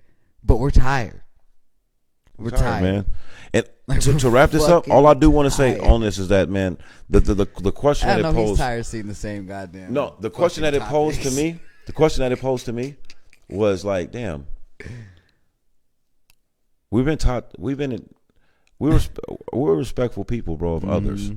And so my question is like, I got hella friends that got MAGA shit, nigga, on their profile that vote for Trump, and I don't let that come between our friendship. Right. But I'm starting to wonder, should I? Right. Like, nigga, am I a damn fool for being friendly with people that are okay with the people that they vote to put in office, keeping me. You're better than me. In my ancestry. You're better than me, and you're better like, than me. And my loved ones. Getting rid of them every time from being able to legally vote. No, that's the thing, every dog. time when you I'm about to start terminating you, that shit. Like, every bro, that shit is a dub. Because I've been where you were at. We are not friends. I've been where you were at and just let them live and keep seeing it. I'm like, I'm nope. Because we are not friends. If I see you again, at this point, if I see you, oh my God, our conversations will never be the same. They're never going to be the same, fam. Like, our interactions will never be the same. It's crazy to me. You stick your hand to dap me up, I'm going to shun you, nigga. It's crazy to me, fam. Like, we're grown now. Yeah. See, when I was on this shit as a teenager, I was letting niggas catch up. Yeah, no. Right, I'm letting niggas catch up. You should have been here. No, we're grown, bro. So at the end of the day, I'm like, yo, what the hell are we doing? Like, and that's what I really thought. It was like, man, are black people letting their Republican friends and family off the hook? And that's a question I just want. No one person can answer that, but it's a question I definitely want to pose to society. It's like, if you can hear my voice, think about that. Whether you agree with me or hate the way I sound, I got a fucking question. Just think about it. I need y'all look at me. Are y'all not sick of this shit yet? Facts. I just want to get intimate with y'all. Pause. Are y'all not sick of this shit yet? Like, white people, are you not sick of being blamed for the shit that your ancestors did? Are you not? And this is for the unwoke white people. The woke white people, you're very sick of it. So let me fucking draw the line. All right. My sleep sheep white people, are you not sick of this shit yet? Because apparently you are, because you motherfuckers be on my timeline all the time by, I didn't do this, I didn't do that. Why are you mad at me? We're not mad at you, but we're mad at you being ignorant to where you come from. Yeah, my thing is, just to throw in on the side note of that thing right there, if you're not mad and you had nothing to do with this, and that's your stance, shut the fuck up. Right. Don't say nothing. Right. When Black Lives Matters or marching, stop anti-protesting. Stop complaining about what black people are trying to accomplish. Because a lot of y'all going to be mad when this government have to cut black Americans that check. Because shit, that check's going up in interest. That shit daily. Is ticking up, dog. Daily. That shit's ticking up. You guys, when y'all see, if that does happen, when y'all see that bill, the state of California right now already is in there. The state of California is in the process of investigating a way to give black Californians reparations because of slavery. And right now the number is at over 400,000. Oh, you know who's next though, right? The world, nigga. But who always follows suit right after California? Nevada. Always next, nigga. So not on that though. They gonna be like, nigga, hold up, nigga. Like not on this. If they do, they gonna put Dieter in the head of it and fuck shit. us all. Dog, don't even say those words. Oh my gosh, nigga. Oh, did I tell you they want 9,000 back from me? You better tell them to Eat a whole one. eat one. You ain't getting overpayment. Your fault. But how is it overpayment? I'm self-employed. I filed my taxes, showed you my taxes. You're paying me off my tax return, which I paid Uncle Sam. Right. You're paying me off of what I paid to Uncle Sam's information. Yeah. Your boss, your big homie. If your big homie says I'm cool, and he's after everybody, all he wants is his chips. So if he tells you he gave me his chips, he's good. Hey man, you ain't getting shit from me unless you prove that nigga I owe it in taxes. Well, fuck you. Well, fuck you. Well, fuck you. For real. Do you know they're still at 70% unpaid? Oh, I know. They still owe, man. They still owe me at like 15, 20. That's what I'm saying. Like, bro, based on the They still owe you based on the the whole thing. thing. The whole thing. Like, man, don't even talk. That's why I said I ain't even heard that name. I don't mess with them, fam. I was about to do something crazy. Nah, they're so bad they're making national news now. Dog. That's how bad Dieter is over every. They're making national news. Oh, they are. I guarantee that's gonna be what we find out. We in Vegas, fam. I guarantee that's exactly what we're gonna find out. Nevada. Well, because think about it. Somebody's stealing. Two of the people who are running it have already stepped down over this shit. Why they running? That's why. That's what I was. Why they running from that good why state cats job? keep having to step down? Why they running from that good state job? Them good state benefits. Fam, I'm gonna tell you what it was. Because I was talking to Shorty on the phone that helped me with my claim.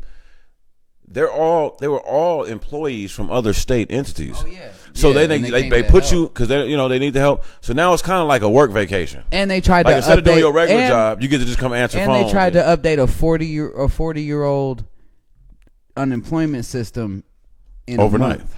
Yeah. Well, the first thing they did was they tried to just run it through the let's say regular unemployment. Let's say 15 portal. to 20% of the state is getting unemployment benefits. Now you know 100? the whole damn near to like 60-70% of the state is about to get that. Yeah, I think and maybe more than that. Yeah, and you try because it's Nevada like and you try to run it through. Yeah. Like, come on, fam. Going to anybody could tell you that shit wasn't going to work. That's like us trying to drive a 1974 Delta 44. You got a lot of mediocre people in power. From here to New York with no tune-up. We just bought this shit from Joe's Chop Shop over here. We just go get it. You ain't going too far. And that's my whole thing, fam. Is like that shit gonna break down. It was just mediocre that shit gonna people. break down in Arizona. It was just mediocre people in like in high places, and that's an example. That's an example of nepotism. That's an example of like it's not what you know, it's who you know. Well, see, it's not always supposed to be that way. Goddammit. That wouldn't make me surprised if Nevada gave their reparations to gift through unemployment. Nah. You can't do that. You know why? They don't know how to play with black people. About we'll burn that shit. And it would be isolated to just black people. Yeah. We burning that shit. Dieter's getting you think they tripping at these schools, super boards, especially school board if it's meetings? Something like $400,000 I'm owed. Fam. Oh, nigga, somebody getting held hostage. You running that money? It's enough knuckleheads in the community. Somebody gonna take that on the team. Hey, y'all put something on my books. Give me a lawyer. Yeah. Because I'm kidnapping all these. But I'm going to make sure everybody get their check. Yeah. For the culture, bro. Let me get 10,000 from all you motherfuckers. For the I'm culture. Make sure we get our bread. Everybody, man. Put something on so-and-so thing so he can go do what he got to do to get our money. I have 10 for him so fast. But it's just one of them things, bro. Like, I know a lot of people that's not African-American hear this shit, and some African-Americans hear this, or so-called African-Americans. They literally will hear this and be like, oh, man, they tripping, and that shit ain't going to happen. And woo. Yeah, I get it. Yeah, I know. It was never going to be a black president, all that shit. Bitch, I'm going to get mine. But bitch, it's coming. I want it. It's coming. And it's that's why. It's J.G. Wentworth. But you can't. You can't rely on the certain fractions of society to give you that information. You see, why do you think they have that recall election? They're trying to get Governor Newsom the fuck out of there. This white man that made it to where black kids get to get paid for their likeness in college, basically in high school. Hey, And hold on. And he worked with LeBron on that bill, and then he turned around and introduced this other bill, working with a lot of other prominent black people in the state of California, celebrities, politicians alike, on this reparations plan. Young Gavin.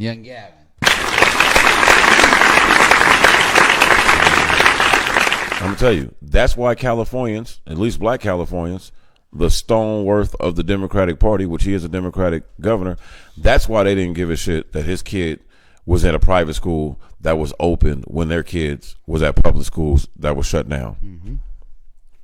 That's why they didn't care. Because he takes care of his motherfuckers. He looking out. Bro, I remember I was talking to my man. He's a teacher there, and he's like, yeah, bro, they just gave us, they had a surplus. Like, they had more. The state made so much money that they kick some back on taxes to everybody. Mm-hmm. You ain't never hearing about that shit in Nevada, boy. That shit don't happen. Nowhere else does that happen in America.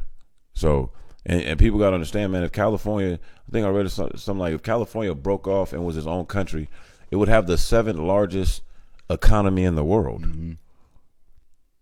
So, the Democratic Party that got firebombed in like Texas, you know what the message said from the MAGA people? The libs can have New York and California, but over our dead body would they get Texas? And Texas has been trending blue for the last few elections. And they're seeing, hey man, run some of those, bro. You over here with the tuck, man. Hold on. This nigga Dre is a cold gangster, man. First off, who eat they worms like this? This ain't just a thing full of worms. I like when they get Dundada. I like when they get hard. Pause. I ain't even like your voice when you said that. I said pause, nigga. Fuck you.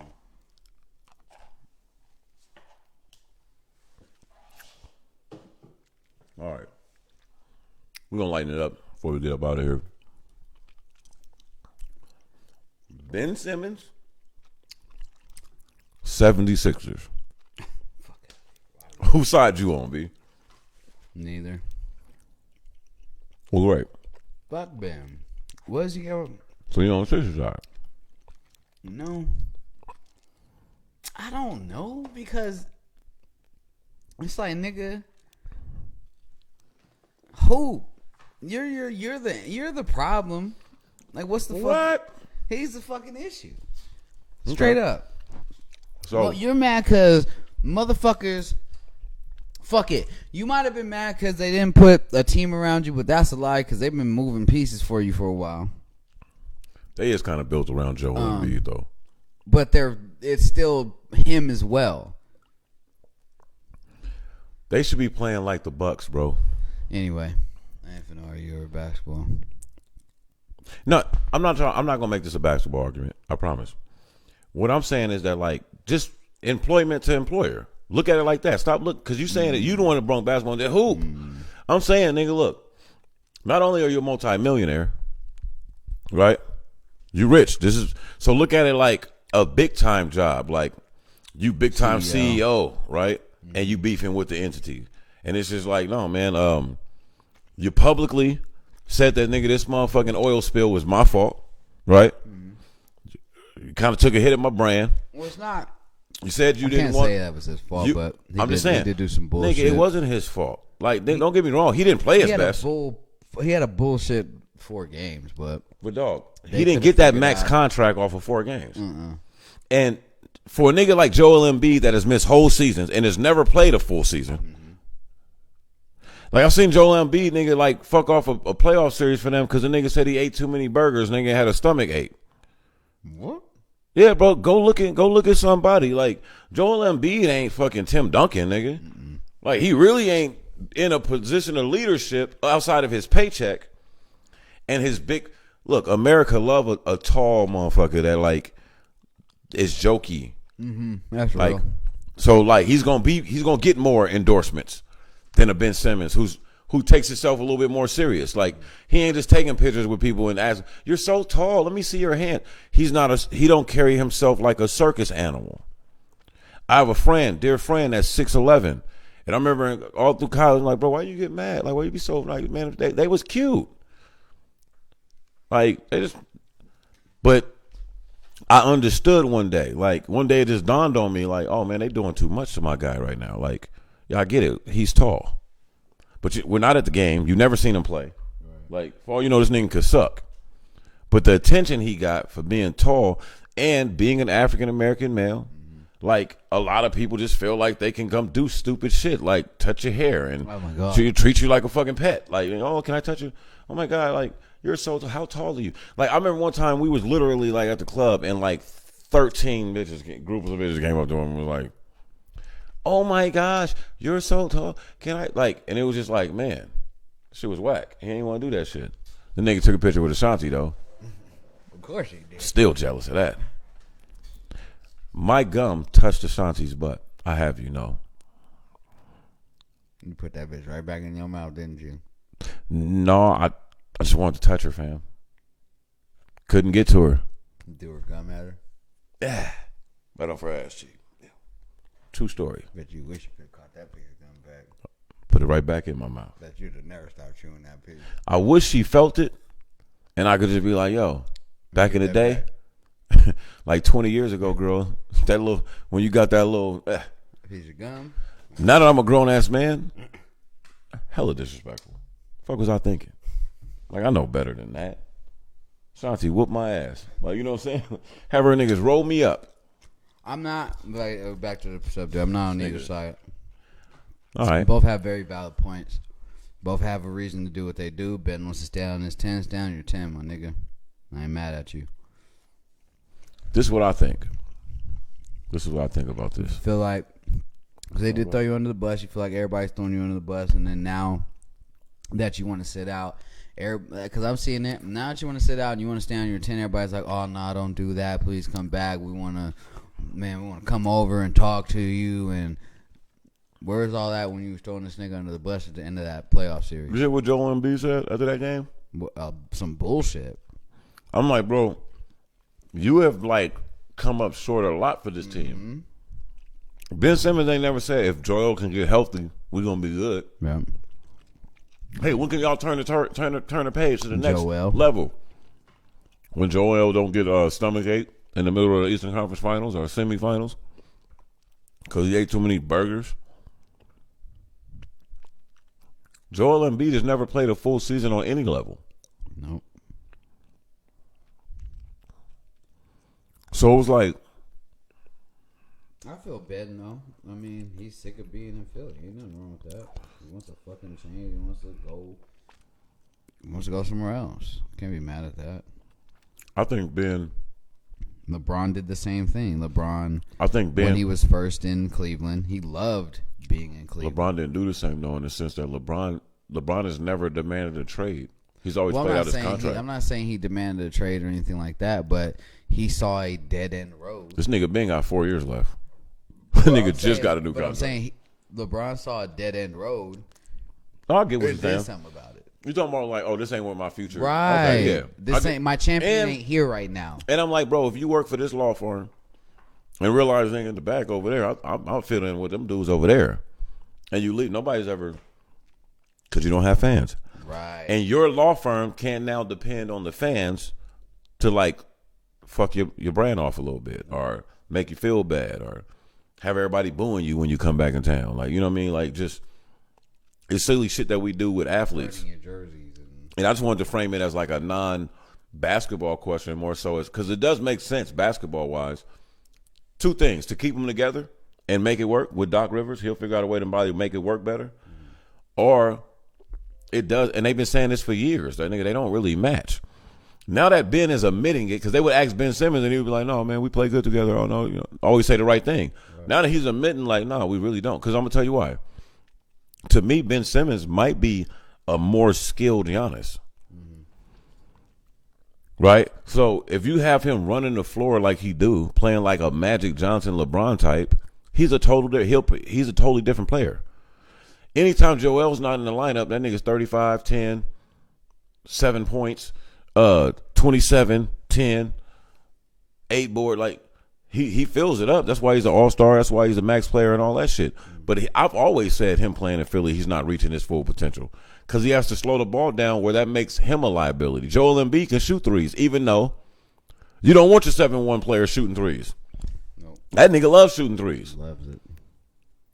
So it's just one of them weird things. Like, nigga, you got 2 7-footers damn near, nigga, that need the space in the paint, and they both can't be there at the same time. Because Ben Simmons isn't a tall dude like LeBron that plays on the perimeter. He plays on the perimeter, but it's to get to the paint. You get what I'm trying to say? Like, he plays more downhill. It's like more just, I'm going to get to the paint, jump hook you, Zoned out right now. layup. No, you good. Layup, dunks. That's his game. I'm going to throw hella assists. It just, I'm looking at it. You come out, you bash them the way you bash them. I'm just thinking only Ben as a should- businessman. Ben should go somewhere else. But then my thing is, if I'm the reason why we lost, Right. if you can go think about the one play that I made mistake, and that's why we lost the series, I don't want to play here. I don't think it was that one play. It's just I don't want to play here, and I'll play anywhere. didn't have much production. One series for his career. Yeah. I don't want to play, and I don't want to be here. We also got a new coach, first-year new coach on the point guard. That's a lot. Like, you know what I'm saying? He might got me in a system that I ain't even all the way comfortable running. Why are you trying to force me to shoot jumpers? That's not my game. Hey, man.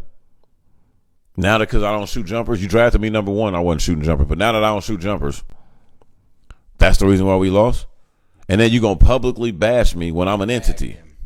Hey, man, fam, I feel him. I'm coming. Hey, man.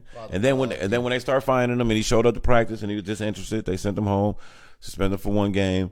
But I'm like, trade him. I forgot the season started yesterday. Trade him. Yeah. Like, what's up with these, like, and they don't like to be called owners anymore, which rightfully spoke, but like all this keeping the players' rights, that's a personal thing. Board of Governors, some shit like that. Oh shit, my fault. Shout out to Draymond Green because he's the one that got that tonight. Like, man, if you're the owner, what am I? Right.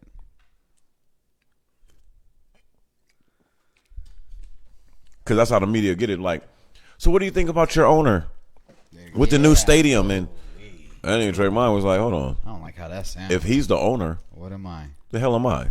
This motherfucker's paying me $120 million. Oh, that's for 4 fucking years. Right. Who owns me? Yeah, so nobody owns shit. Nobody talk about that shit like contractor.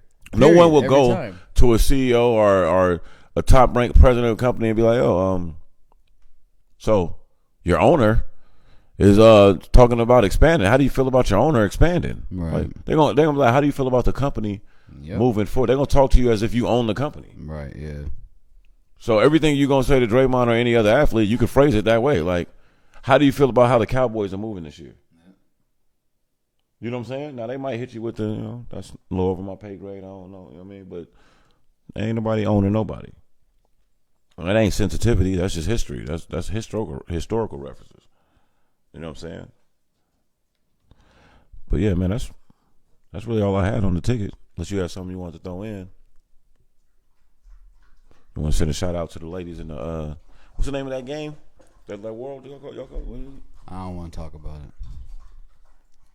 This nigga don't want to talk about shit. I don't want to talk about it. All right, man. I wasn't about to go into the shit. I was just asking a question. You said shout out to the because I forgot I showed you.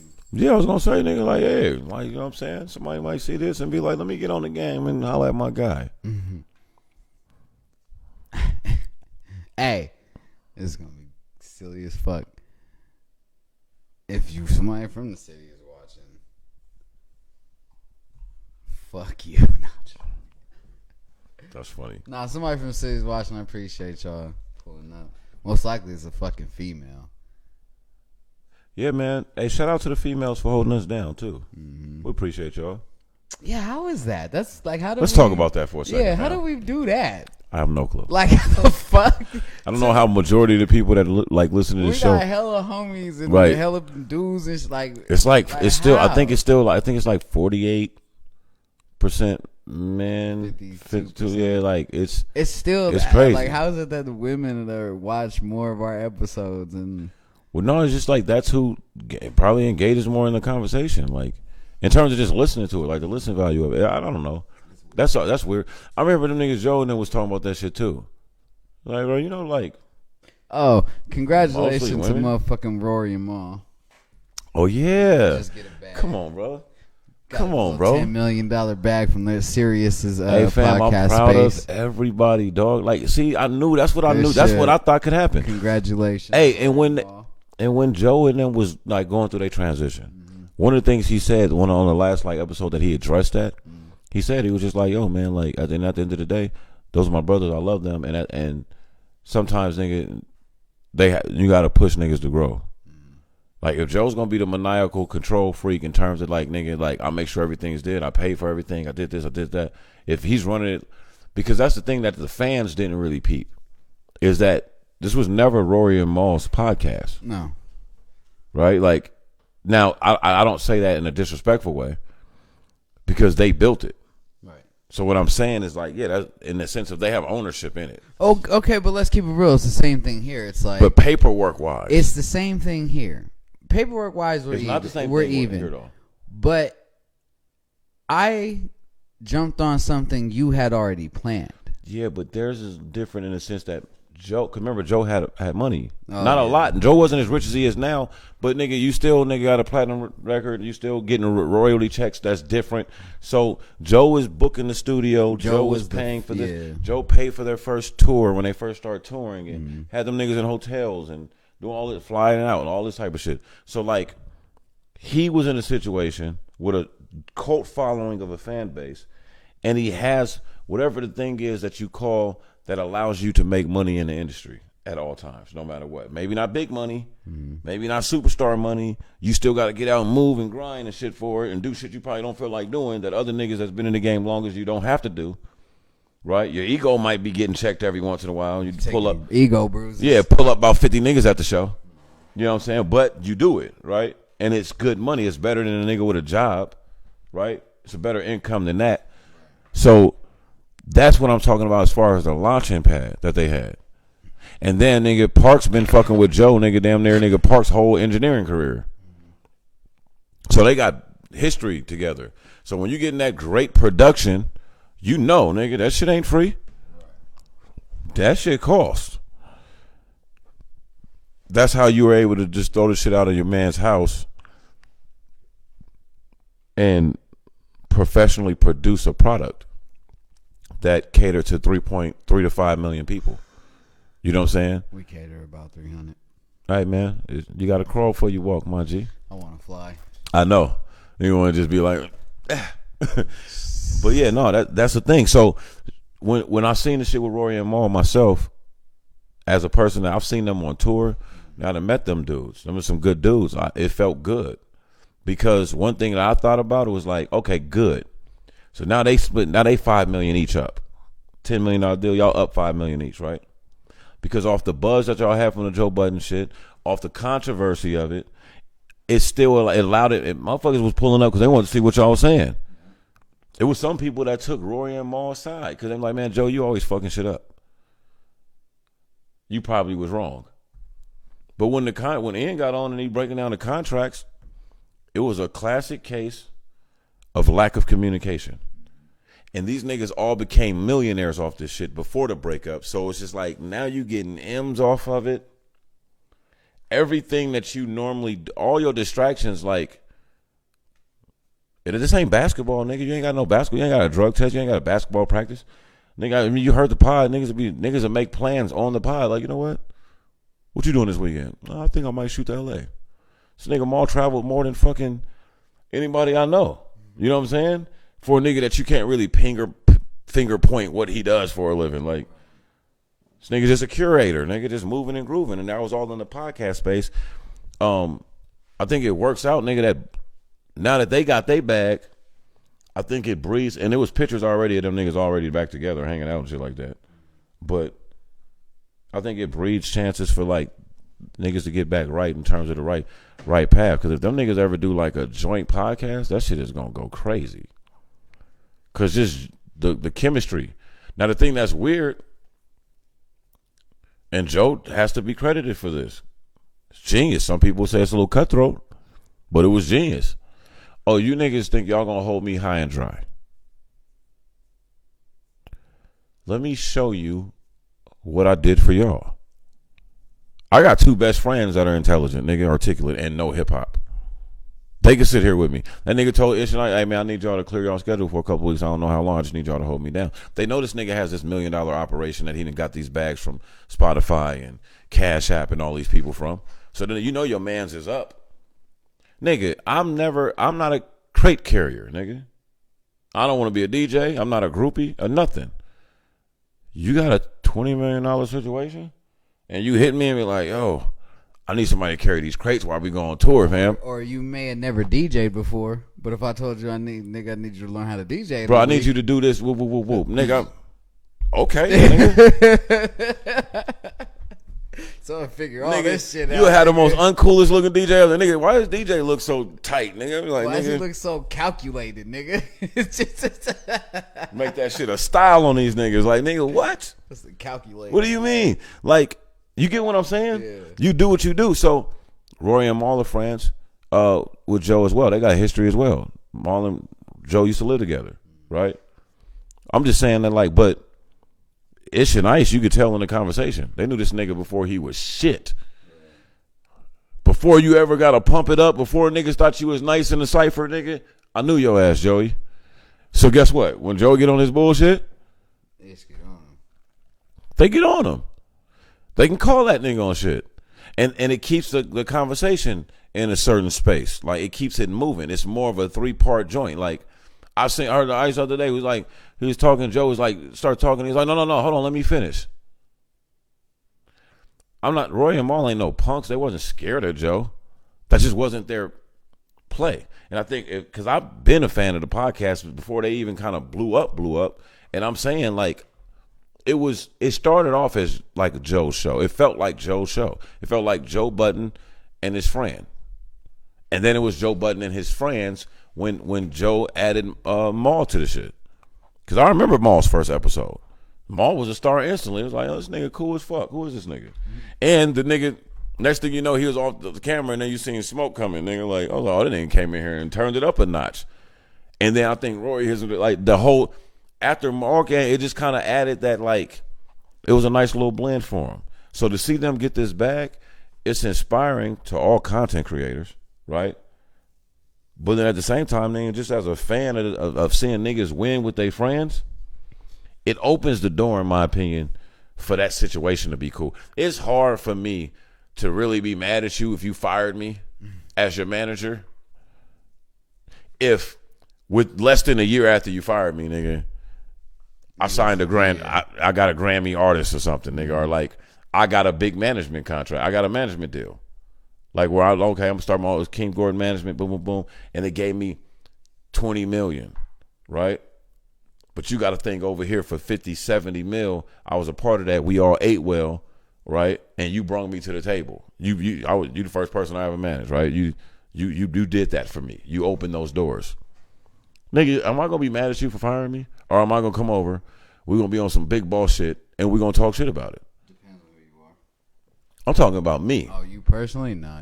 I mean, you'll hear about the shit all the time.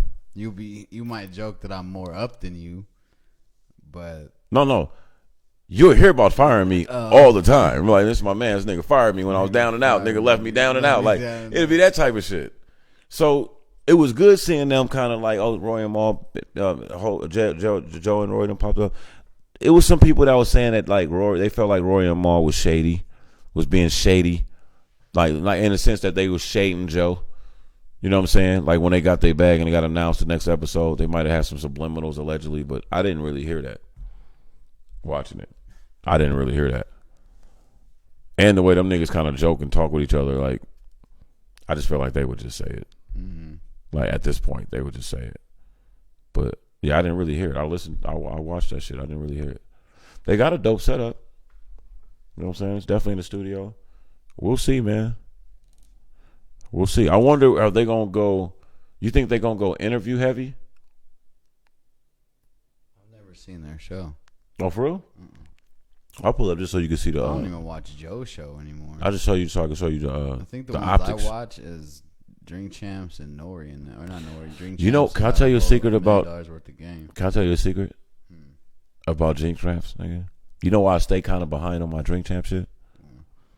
Cause I was watching Drink Champs, nigga, when the shit was hood, when the shit was like, when Nori was on some Nori shit, right? You see him get corporate all of a sudden? No. It's nothing like that. Cause that's one thing I respect about it. It didn't get too corporate. I was scared of that. But no, it's still Drink Champs. It's just nicer. And now they playing with more money. They got more shit. They giving niggas they roses that's gold now and really shit. Like, you know what I mean? So I ain't tripping off that. Like, nigga, power, that's culture. But what fucks me up about Nori shit? Nigga, I can't watch that shit without, I gotta have some tree rolled up. Like, it's like a party for me. You know what I'm saying? Like, I don't want to just be, I can't watch that shit just sitting there and not participating. I feel like I be making myself feel like I'm in the room. Nigga, I be drinking a little champagne, a little cognac. By the end of the show, I'll be just as lit as they are, laughing at the jokes, nigga, like, talking to the shit. Like, they niggas, like, man, I done been on a couple of interviews in my head. That's the reason why it's hard to do that for me. But other than that, man, those is premier podcasts. Like, speaking of your boys, nigga, they pressed up on your man. It's pretty tough, too. You seen that Whack 100 interview? Oh, yeah. See, I ain't seen the whole shit, but I heard about it. That shit's hilarious. I'm going to have to go watch it. I feel like... Because I seen a few clips. I feel like they're going to beat that nigga Whack up. I seen a few clips that look like it got a little spicy in there. I fuck with Whack, though. Motherfuckers better stop playing with Wallow. Like, Wallow. No, Wallow crazy. Ain't that nigga. But nigga, Whack was crazy in this time, too. All them niggas is certified. Look, this is the thing that's funny. I think Wallow will beat the dog shit out of that nigga. Hey, bro, you heard when Whack, I seen the clip where he was just like, no, I'm fight Meek Mill right now. That nigga was like, what, nigga? Yeah. Nigga, fight me, fight nigga. Me, like, nigga. like, what? Hey, the thing is, though, I don't want to sound like I'm going at any particular coast, man. I grew up out west. Everybody know where I'm from. I grew up out west. But, fam, out of the West Coast big dogs like that, like, the earth is really Whack's turf. Like, he be all over the place. Matter of fact, we speak a lot on him, too. That nigga does. That's what I'm saying. He keeps remember what I said? I was like, bro, this nigga just makes it so. Because we had a pact to not talk about this nigga at one point in time. He's so relevant. And it was like, hey, bro, you see this shit? Hey, man, this shit right here. Like, and it's just all kind of shit. Like, I just seen this thing on the video. Whack. This nigga just bought up Malcolm X's old neighborhood. Whack, I don't like you. Damn. No, I'm just playing. That nigga said, I don't like you. You're kind of cornballish to me. Some of your shit. Your business mind, great. But I'm not gonna lie. You get a bag, and you know how to get to the bag. I would and definitely do business with Whack, nigga. And you do not let politics fuck your bag up. You know how to keep your street and your business separate, and that's a dangerous man. It's a dangerous man. That's a gift in itself. Somebody who can keep it completely separate to the point where nobody can say you're fucking working with a snitch. And can't devalue your street cred by saying that because you were smart to be like, nigga, I'm making $43 million with this person. Hey, well, no, the thing is, though, I think the lesson that he taught, that you just touched on, that's the lesson for these young boys. Street shit from your business and you will become a rich-ass motherfucker. Yeah, and how you do and that? You stay rich. And the blueprint to doing that is just be your own man. One of the most powerful things he said on that Clubhouse joint was he was like, man, all these cats was checking them on like blood rules and like this and this and that. Nigga stopped and was just like, fam, you think the blood shit like made me? Right. That nigga, you think make me a millionaire? Like not even he wasn't talking about money. He was just talking about as a man. As a man, yeah. He's like, nigga, you don't think make me because basically what he was saying was like, I'm a blood member of a gang because I chose to be, and I moved on past that in ways. But at the same time, like if I was gonna knock you off, I could do that as a regular civilian. Like I didn't have to be in the gang for this, fam. I'm built that way. So whether I'm in favor of the gang or not in favor, I'm gonna do what I do. And then he was able to point out the hypocrisy in it. Like, okay, well, nigga, well, y'all don't want me to mess with this snitch. Y'all go clean up the neighborhood with all the snitches. It's just crazy. Well, that's where the culture is today, though.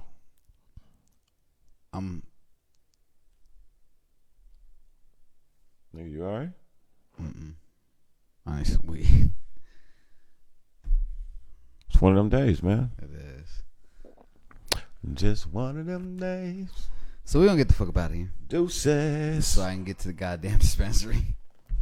And that's a fact. Because you know we live in that good old West Coast. Where we get to go in them good Hey, old hold on, dispensaries. wait. Is there not dispensaries everywhere on the West Coast? Is it? Yeah. Tell me one place there isn't. That's what I'm trying to think of right now. All across that PCH, nigga. Is nothing but legal. That shit probably ain't legal in Utah. That's not the PCH. It's still a West Coast, though. I'm talking about PCH. Okay. So I was thinking about, just I the think Western. Utah is legal, actually. It might be. Anyway, that's another fucking episode. Are we on the PCH, nigga? We're almost. Look at you. It's like almost. I'm like, nigga, you had me gassed up for a second in my head. We ain't there yet. That's another episode of the Always Talking Shit show in the books.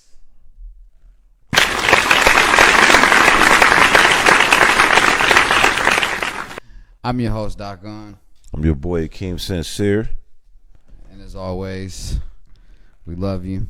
We get the fuck up out of here and fuck how you feel. New Always God bless. Talking Shit Show.